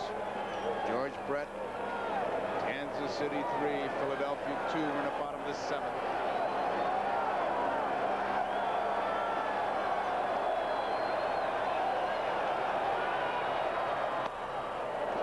Is out on strike, so McGraw gets his first strikeout. That's 1 out in the 7th inning. Brings up Willie Aikens. That's not easy. He struck out just 22 times during the regular season, so he is not easy to strike out, Tom. Tug McGraw has such a variety of pitches, though, Tony. Inside, outside, slider, curveball, screwball. And Tugger, in his 15th year in the big leagues, can still pop the ball pretty good at times. Threw the ball right by Brett and got it on the outside corner. Willie Aikens struck out in the 1st inning. He singled to center field in the 4th, and he walked in the 5th. On his toe with that front foot.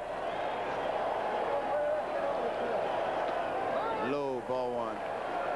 Started getting on that toe on his front foot. Aikens did about 6 weeks ago, I was told yesterday, behind the batting cage during batting practice, and has been on a tear since. There you can see Dutch Renner establishing the back of the batting box, the rear of the batting box again. He's got no problem. He just goes to Bill Kunkel and says, let me have the tape measure there, Willie. There's that toe. What a stance. Curveball is inside, Renner says. When they get on the front, the toe of the front foot, usually the expression used is keep your weight back, and that's a misnomer in baseball. A lot of guys hit off their front foot. Great hitters. Didn't get it. 2 balls and 1 strike. Whitfield really gets on his toe from the Giants. The other night, Tug McGraw got behind Willie Aikens, threw him a fastball, and Aikens hit it for a game-winning hit up the left center field alley here, 2-0. And he gets a curveball. Tug didn't give in to him. Strike 2. Aikens against left-handers, a 199 average. 6 home runs and 24 runs batted in against right-handers, .323. I would guess you're going to get a couple of breaking balls in this situation, even if Tug misses with a 2-2 pitch. Screwball. He's strike called by the third base umpire. Now Aikens wants to talk to him, and Bill Kunkel says go back. Oh, this is Jim Fry.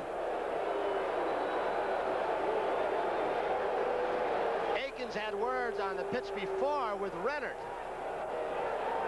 I've never seen a hitter go down that far and challenge a third base umpire on an appeal call. Ronnie, we'll let you take over on this. What's going on? I'll tell you, Willie's just, I don't know if he went too far. We can see on a replay. Oh, yeah, he went out, way out in front. Bill Kunkel had it right. Willie's just so high-strung. Kunkel, it's a close call, and what are you going to do? You got to make it one way or the other, and Billy said one way. I thought it was great of Billy not to come down and argue with him, because Billy Kunkel could have come halfway down the line, and we would have really had a one-on-one. I never thought I'd hear an umpire ask for a replay on television. That's a World Series first. Let me see the replay, the big umpire says. 1 ball and 1 strike. But that was a good call, Ron. You made a good point, too. There's Aikens. He is still upset.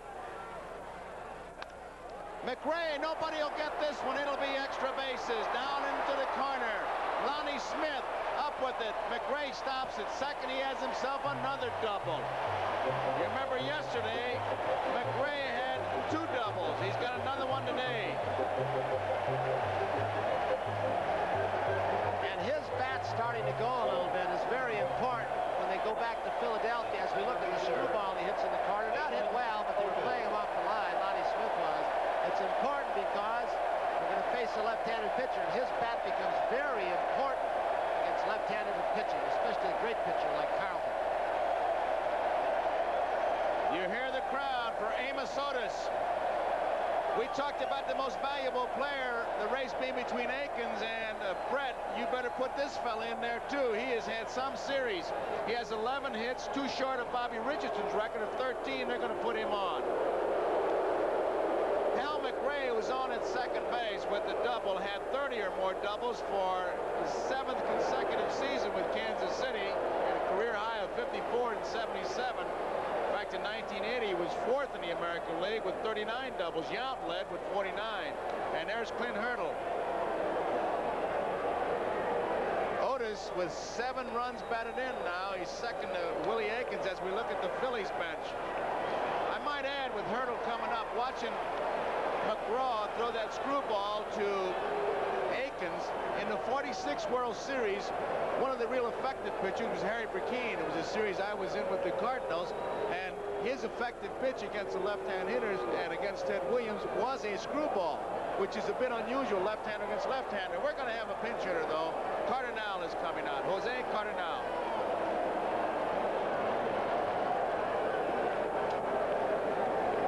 We have 2 men out, base runners at first and second. Royals are leading 3-2. We're in the 7th inning. Cardinal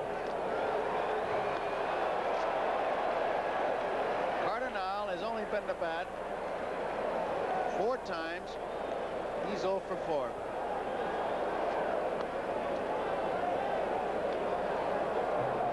Both managers are playing percentage baseball here. Of course, to walk Amos Otis is to get the left-hander against a left-handed hitter, and now the... Tom, you pitched against Cardinal. What do you think? Cardinal is at times a dead guess hitter. Will sit on a certain pitch, sit on the fastball, sit on the breaking ball, but he's as good at going to right field as maybe any hitter I've ever seen. If he wants to go to right field, he can go that way. He doesn't have a real quick bat anymore, and he'll try to hit the ball to right field. Merle Harmon has a very anxious fan with him. Let's go to Merle Harmon. All right, Joe, Phillips McGraw right now, a tough situation for one guy on the mound. What do you think? I think he can handle it. Okay. He's got a count of no balls, no strikes, 2 down, runner at second, runner at first. Do you really follow his pitches? Sure I do. I wouldn't. Okay, Phyllis. Okay. hits the first pitch, center field. Maddox is there, makes the catch, and that ends the inning. And let's find out what Phyllis McGraw thinks now from Merle Harmon. Well, Phyllis, here he is. I think you're a little more relaxed now, and you were correct in your prediction. You said he could get him out, and he did. Yeah, I believe in him. What about the kids at home? They watching? Sure. I think, yeah, this time of night, sure. They're watching. What about the rest of the series? Oh, predictions? I don't like to predict. I like to take it one game at a time like the guys have been saying. I sure hope we win this one today. It'll really help a lot. Okay, fellas, thanks very much. Now let's go back to Joe. Okay, Merle, Phyllis McGraw, we complete 7 innings of play here. The score, Kansas City 3, Philadelphia 2. Hurdle and fly to center field and the 7th. So it'll be Boa, Boone, and Rose. And now they switch towards the left field line for Boa against Quisenberry. It's outside. Ball 1. At first and third, they're in tight. Outfield very shallow. Wilson is really shallow. In fact, it was where he was playing allowed him to make that great play on Boa yesterday when he held him to a single late in the ball game. 2 balls and no strikes. Joe, as he did yesterday, Quisenberry coming in, nobody on base, yet he's still pitching from the stretch. So obviously, through Billy Connors or Jimmy Fry, he feels more comfortable pitching from the stretch, and that's his option to pitch that way. 3 balls and no strikes. And there's a fan who is really wrapped up in this thing. So excited. Oh, isn't that beautiful? I love it. So wrapped up, couldn't stay away. There's the strike. The on-deck batter, Bob Boone. Phillies with only 4 base hits. Royals with 12. Royals 3 runs, though. Phillies only trailing by a run. It's strike 2. Ball taken all the way. Looked like a breaking ball. 3 balls, 2 strikes, no outs, nobody on. Hitter goes up to the plate as we look at Fry against Quisenberry and says, make him get the ball up, make him get the ball up. Boa did initially, forcing Quisenberry to get the ball up in the strike zone a little bit, which could pay dividends later. Frank White bobbles it, throws. What a play! Oh, what a play! What a play! What a play! There are many defensive infielders who go well one way or the other. They have a strong side and weak side. Not that man. You've seen him go to his right. Tommy, you were amazed by the double play he made in the 10th inning of Schmidt going to his right, unassisted. Now he goes to his left. You know, we talked about possible MVPs and Willie Aikens or George Brett or Amos Otis or whatever. That man right there, Frank White, has got to be in contention just simply because of his defensive play. Here's the first pitch to Boone. It's ball 1. Tony, on that particular play, he went far to his left and he went behind him. He bobbled the ball. Amazing. His composure was just great. There's White of the Royals Baseball Academy, the first graduate, not the only one.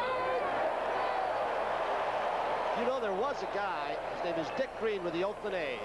They won a World Series one year. He was a second baseman. Never got 1 hit in that World Series. And yet, against the Dodgers, he was almost voted the MVP.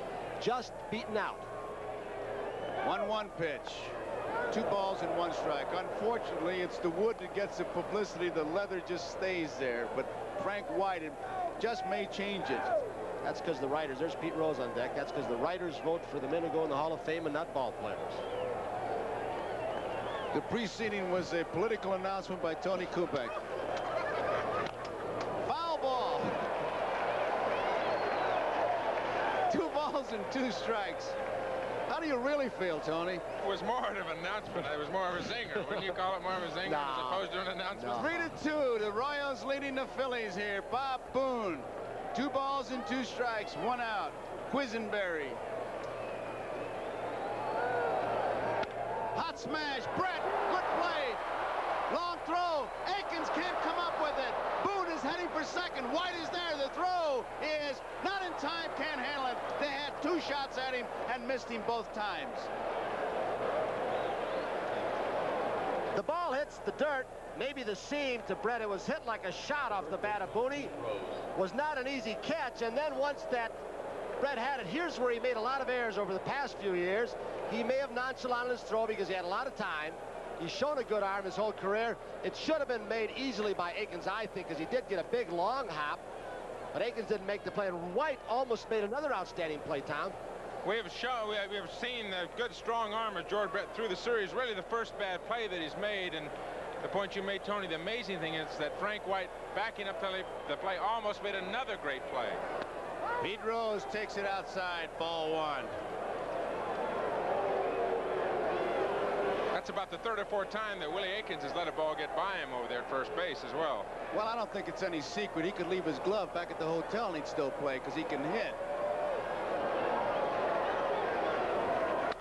Fouled out of play. It's an error on the third baseman, Brett, and the tying run is at second base. Rose, the batter. There you see Brett. McBride on deck.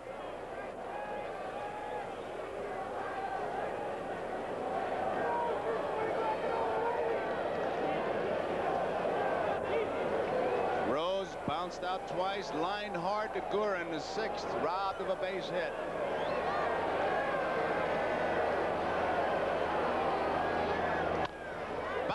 Ball. Frank White at second has it to Aikens, out. Taking third is Boone. There are 2 outs. It brings up McBride.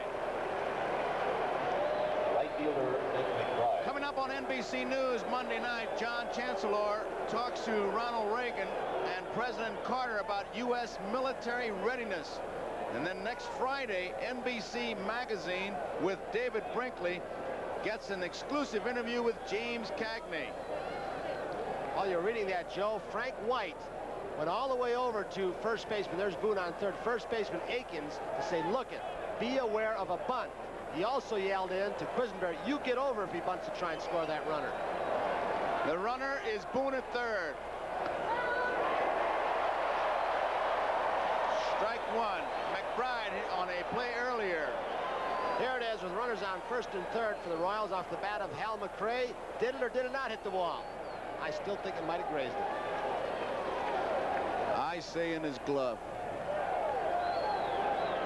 What do you say at home? Tap foul. 2 strikes. Well, I'll tell you something. We've been listening to Dutch Rennert, but if he gets a strike, Dutch Rennert will be drowned out by this crowd. They're on every pitch, much like the Philly fans. We're in Philadelphia and we'll be Tuesday night when we're there. Gale against Carlton, 8 o'clock Eastern time.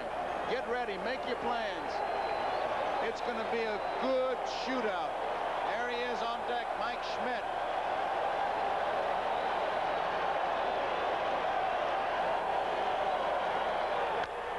Frank White, big hop. Out.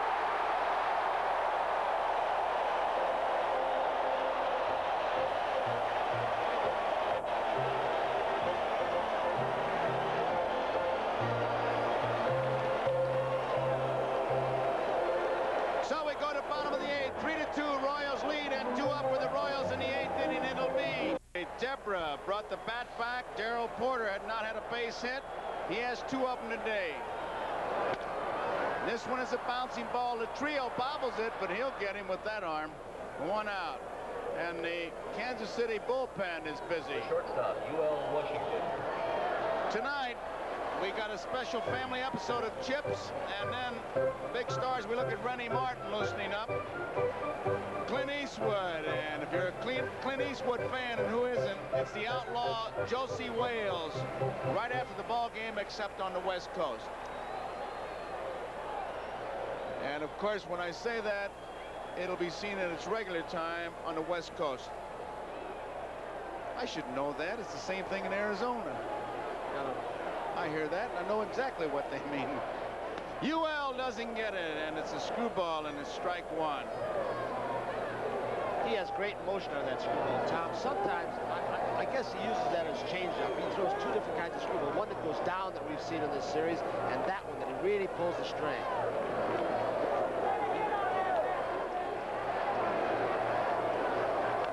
Bunted, but it'll be foul, and it's strike 2. One of the great things about watching McGraw pitch, Tony, is that he has the same release point for all his pitches. He gets his hand up there above his head, and it's not to the last minute until he turns it, his wrist inboard or outboard for a curveball, slider, fastball, and outboard for the screwball. It's amazing to see a pitcher with so many pitches. Let's say the changeup, fastball, slider, curveball, screwball, and they all come out of the same spot when he's throwing. 3-2. We're in the bottom of the 8th, looking ahead to the 9th for the Phillies. Schmidt, Smith, and Moreland. 3, 4, and 5 hitters.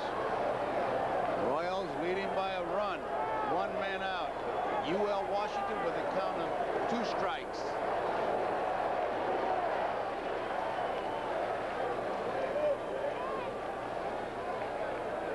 What an unpredictable series. That first game, Bob Walk pitched. They said, well, they're buying time. He ends up winning it. Steve Carlton was supposed to blow him out. He hung on. They won it and moved to Kansas City. And there's the grip.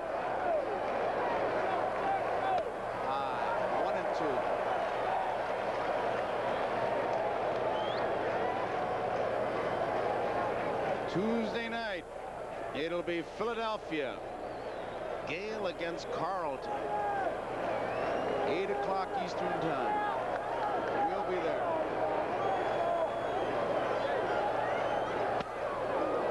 He's out on strikes. McGraw gets his 3rd strikeout. I don't have to tell you what happens. If the Royals win, they're leading by 1.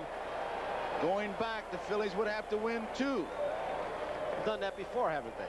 A lot of times.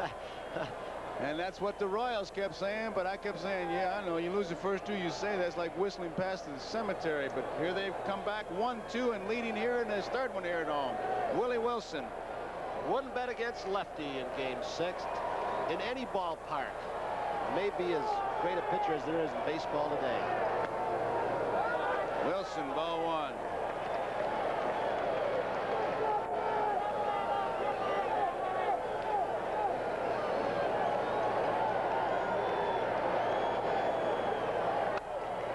Foul out of play. 1 ball, 1 strike. McGraw's a real stickler for mechanics. Works on his mechanics all the time, getting down to bend his left leg and bend his front leg and get through to make sure that that arm comes through in the same spot. Real studier of pitching. They're going to have a tough play. They get him. What a play by McGraw. Look at him. He is really a hyper young man. Look at him.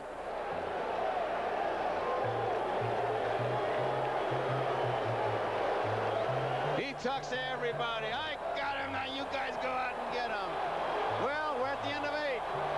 And the score here. Here's the play again first. Watch the play he makes. Well, Mike Schmidt was not going to make it, and Tug McGraw makes one outstanding play, Tommy. He had to get a lot of the ball, and he just gets him by a half a stride or less.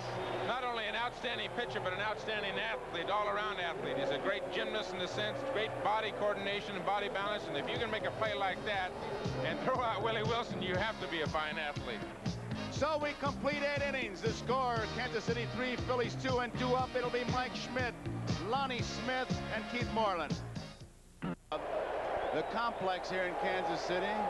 Sun starting to set. Schmidt takes a low, ball 1.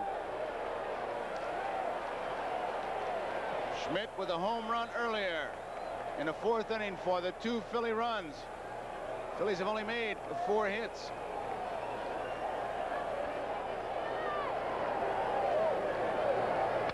Hot smash. Brett knocks it down. It's a base hit for Mike Schmidt. Tying run is on. And the threat of Mike Schmidt bunting, done it twice in the series, kept George Brett in tight at 3rd base, even with a bag, and it may still pay dividends. Had he been back, look where Brett starts from. He is very aware, as you pointed out, Schmidt has outstanding speed for a big man, Tom, and that allowed possibly the base hit right here. If he's back farther, that's a routine out for George Brett. You can see that ball is not that far to his left. If he's back another 10 or 12 feet where he normally would be, let's say against another power home run hitter, that's an easy play for George Brett. So the tying run is on. We have a pinch hitter now for Smith, who came on as a pinch runner for Luzinski after Luzinski walked in the 7th. Del Unser is the pinch hitter for the Phillies. Nobody out. We're in the top of the 9th. Royals lead 3-2. Unser in that second game had the big base hit against Quisenberry. Brett is moving in close at third base.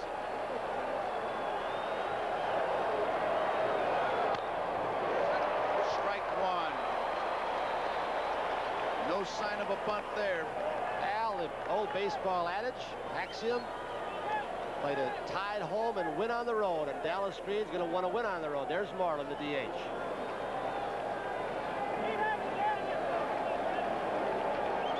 Philly front office in the background there. You saw Paul Owens, Rudy Carpenter rooting him on. Tony, your point is well taken too, but another point, bunting on AstroTurf is much more difficult than bunting on natural grass. Much more difficult to make a better bunt on AstroTurf. One strike pitch. Hot smash past Akins in the right field. Schmidt can run. He's running hard. He's rounding third. They're going to try to score him. Here comes the throw. They'll not get him. We're tied. Del Unser again comes through. A big base hit. This time between Akins and the bag. He has been outstanding for how many years now, Tom? Coming into the clutch, sitting on that bench call. Here's the other reason that we should have mentioned. He's got to hold him on, Akins, with Schmidt's speed, and they didn't bunt. They knew he had to hold him on. Unser can't pull the ball as he just did. I'll say one thing. Schmidt showed his speed scoring on that because there was two pretty good relay throws. Cardinal to White to Porter. So we're all tied up. Tiebreakers at second base. Here's Keith Moreland. He's going to bunt. He does. Down to Akins. He picks it up. He'll tag Moreland, and moving to third is Unser. One man out. Unser at third base. Center fielder Gary Maddox. Crowd very quiet. Unser on that double got hung up at second base. Could not see the third base coach, Lee Ilya, and would have made third base very easily. But Ilya's concentration was on the runner coming home, Mike Schmidt, and Unser got hung up at second. Couldn't see the ball behind him. Didn't know if he could make it to third. Had he gone to third, he'd have made it very easily. And here comes Jim Fry out to visit for a visit with Quisenberry as pitcher, Porter and Brett at the mound.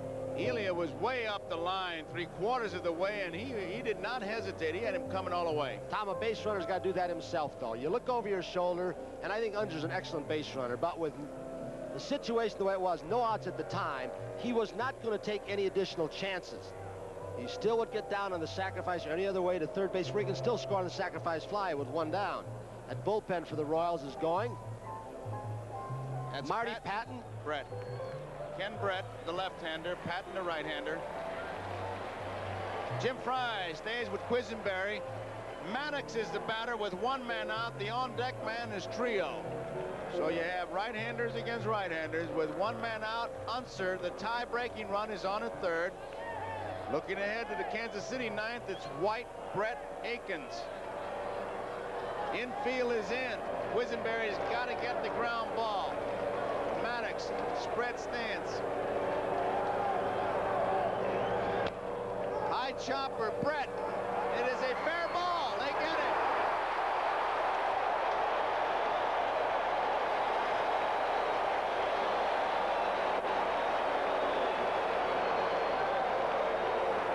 That was awfully close.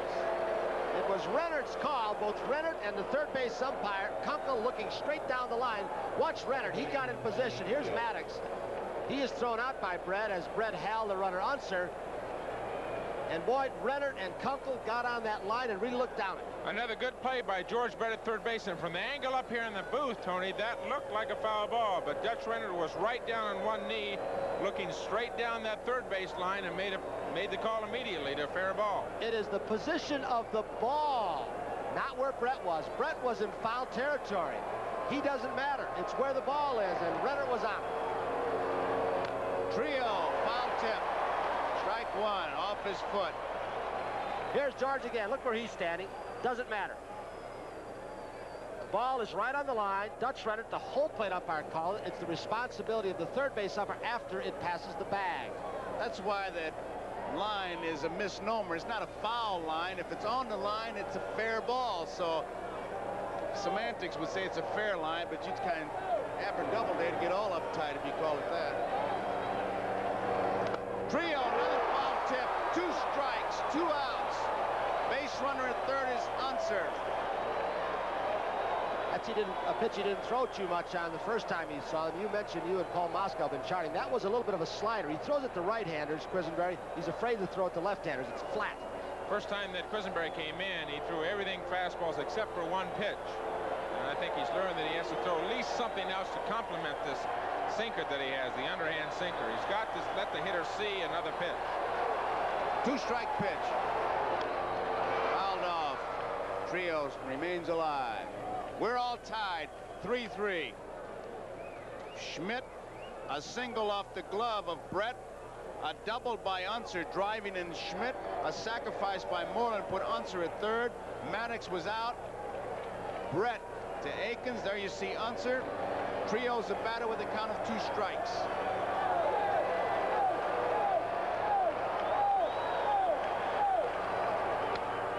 Off the glove. Brett will have to make the play. Not in time. Phillies lead. Trio lines one off Quisenberry. And look at Unser react. It's 4-3 Philadelphia.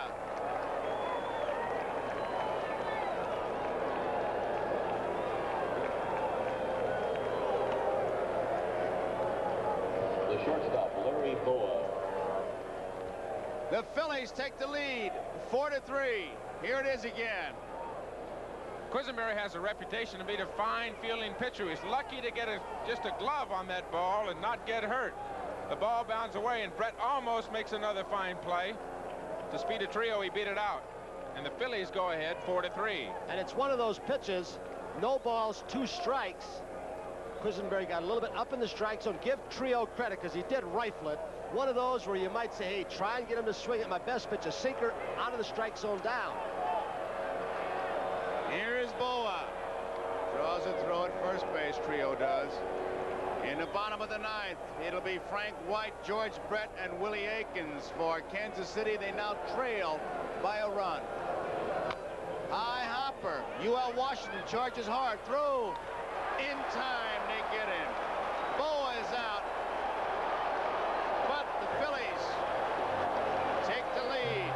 And there is Janie Quisenberry. You can see the disappointment and frustration as her husband and the Kansas City Royals go to the bottom of the 9th, trailing by a run. It's Philadelphia 4, Kansas City 3, and 2 up.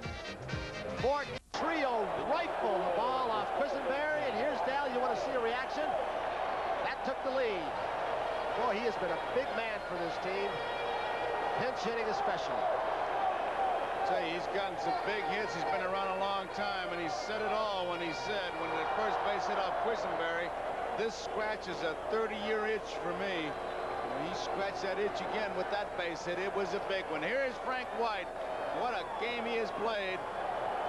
Tremendous plays. He takes the first pitch low. It's ball 1. White made a game-saving play in the 7th inning. Another great play in the 8th.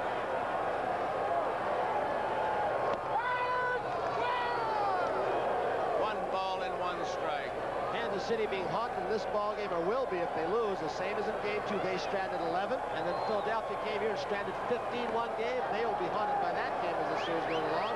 Kansas City stranded 11 this game.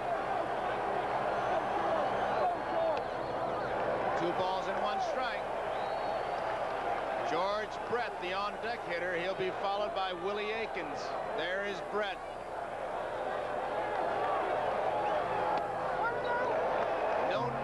Says Dutch Schmidt, 3 balls and a strike.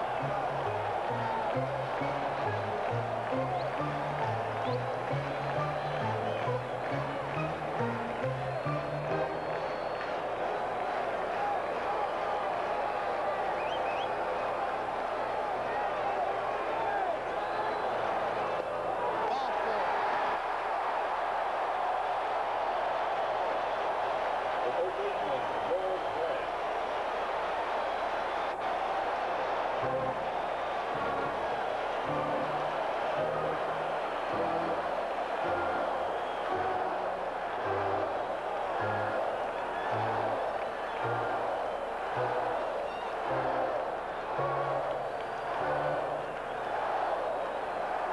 quote a famous television line, that picture needed no words. George Brett. Big hole between first and second. They have the hole wide on. Strike one. Earlier this year, Earl Weaver, the Baltimore manager, walked Brett with a man on first base. He lost the ball game, but he said they did it to Williams, and the way Brett swings the bat, even though I lost, I'd do it again.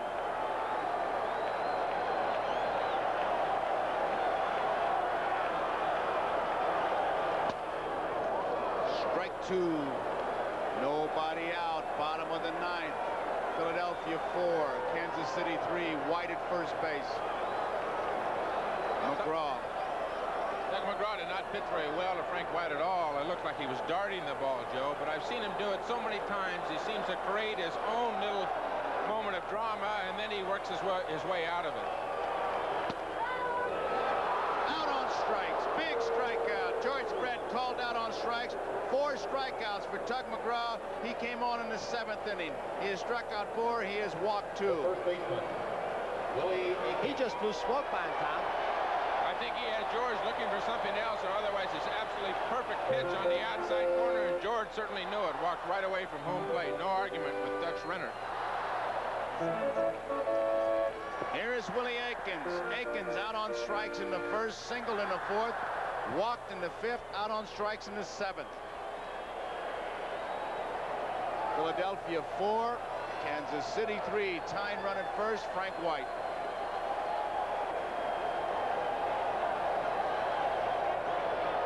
Pitch out, nothing going on. Ball 1.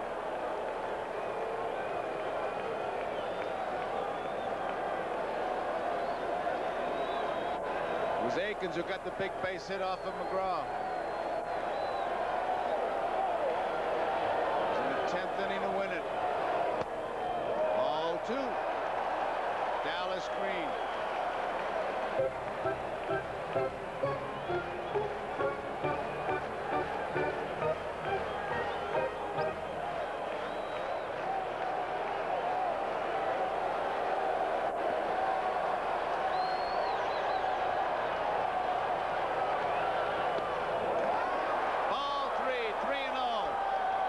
Takes a big look at Gordy McKenzie at third base. There is Willie Aikens' mother, Lucille Aikens.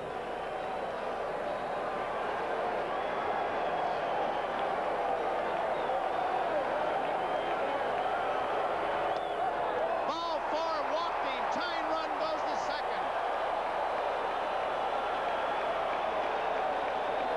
And the batter is Hal McRae as we look at the Kansas City bench. The on-deck man is Amos Otis.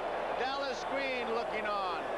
Yeah, 3 right-handed hitters in a row coming up now. McRae, Otis, and Cardinal is scheduled. They've got Pete Lecoq on the bench should they make a change, but Dallas Green has not popped out. Somebody is working a pinch runner. There's Green and Starrett. The pinch runner at first base for Aikens will be Onyx Concepcion. Al McRae hit the ball hard in the second inning but was out. He flied to right. Hit a long fly to right field. You saw it. McBride, did he catch it? Did he not? The umpire said yes. And then he had a double down the left field line in the 7th. The on-deck man is Amos Otis, who's been red hot. Home run in the single. McGraw trying to pitch out of a jab. 1 out. Well hit left field. Near the stands. Unser there. Can't get it. Foul. Just barely foul. Look at Tug. That says it all. Look at that. His pacemaker just blew. I think what Tug might have been worried about, he threw that ball inside off the plate, but that little bit of a wind started drifting it back toward fair territory. That was close. 1 strike and a long one. White at second base. Concepcion, the pinch runner at first. 1 out. 4-3. Phillies lead. Bottom of the 9th.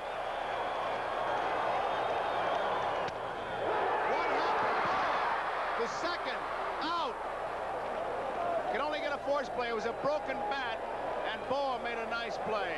White's at third to tie and run. Amos Otis, the batter, he's been hot. Larry went a long way for that ball because he was playing McBride up the middle. McBride is not a pull hitter, even though he pulled the ball foul to left. McGraw makes a good pitch, got it on the handle, and Boa ran 8-10 steps to his right on a sharply hit ball, even though the bat broke, Tom. You know, the words of Dallas Green, I was talking to him in the clubhouse after the game last night. He says, we haven't done anything easily all year long. There's no sense for us to start now. And Tug McGraw's got 2 outs, but he's got runners at the corners, and he's not getting out of this inning very easily. The Royals are making it as tough as they possibly can. Otis is 2 for 3. Struck out in the second, single in the fourth, hit a home run in the sixth. He has 11 base hits, 2 short of Richardson's record of 13. Out comes Herm Starrett right now. He started to go out. He was called back by Bobby Wine back to the dugout. Time is out. They gave him some more information. I think he's going to Boone first. This is something he does.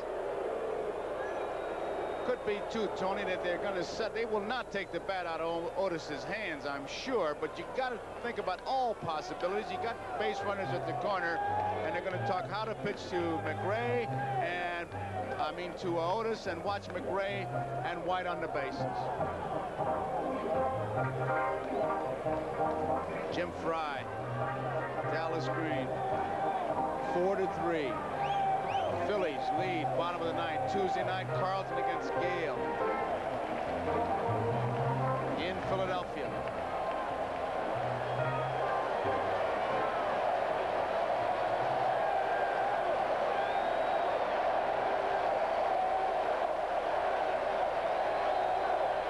A lot of room in left center field. They're playing him in right center.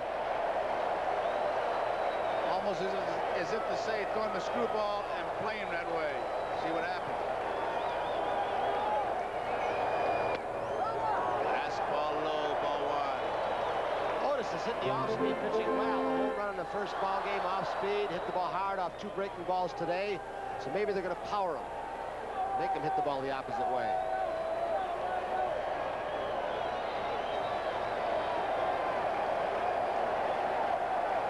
The one fastball he can handle, as you look at Frank White at third, and McRae at first, is a fastball up and out over the plate. They want to keep the fastball down. They want to keep the fastball hard inside if they are going to go with the hard stuff.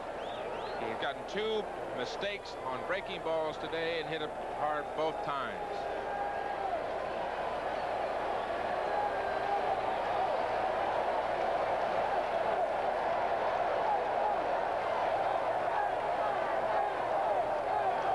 Ball is low, and it's 2 balls and no strikes, and McGraw falls behind. Nice play by Boone. I'll tell you, someday I guess they'll have some kind of a record in there for when catchers do block a ball in a situation like this to save a run.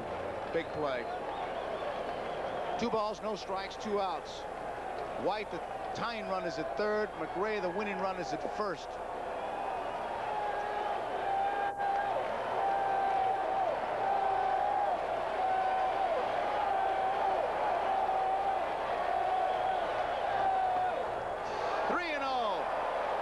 Otis will take a good look now at McKenzie and maybe get the green light. The on-deck batter is big. Philly fan as opposed to the Royals fan. We saw White's at third, McRae's at first. 2 outs, 3-0 the count. Gotta believe he's going to have the green light. Cardinal's the on-deck hitter. It'll dictate that move, whether he hits 3-0 or not. You got to believe he's going to get a whack at it if he wants to. All 4 walked him. So they pitched around Otis and moved the winning run to second base. They didn't give him a chance. That's Ron Reed's wife right there. Donna Schmidt. Julie Reed, Donna Schmidt. Jose Cardinal, he came on, pinch hitting for Hurdle in the 7th inning, and he flied to center field. Up there now with the bases loaded.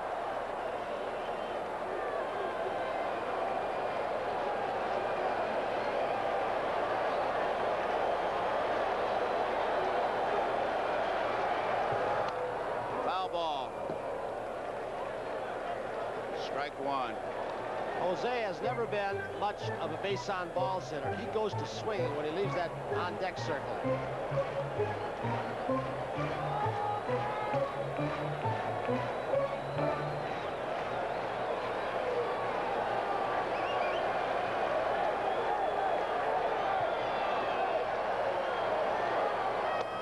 One ball, one strike. There's Phillies McGraw.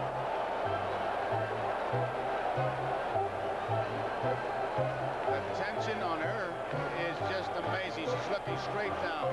She may be praying or meditating, but she's not watching. Down the left field line. Is it playable near the stands? It is out of play.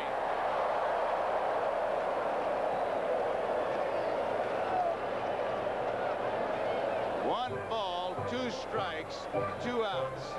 Bases are loaded. Philadelphia 4, Kansas City 3, bottom of the ninth. Jose Cardinal.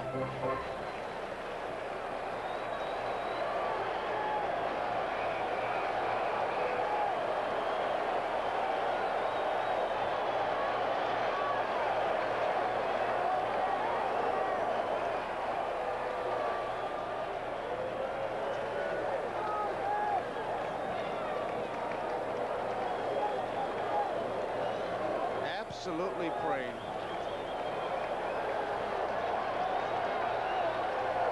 Broken bat, foul ball.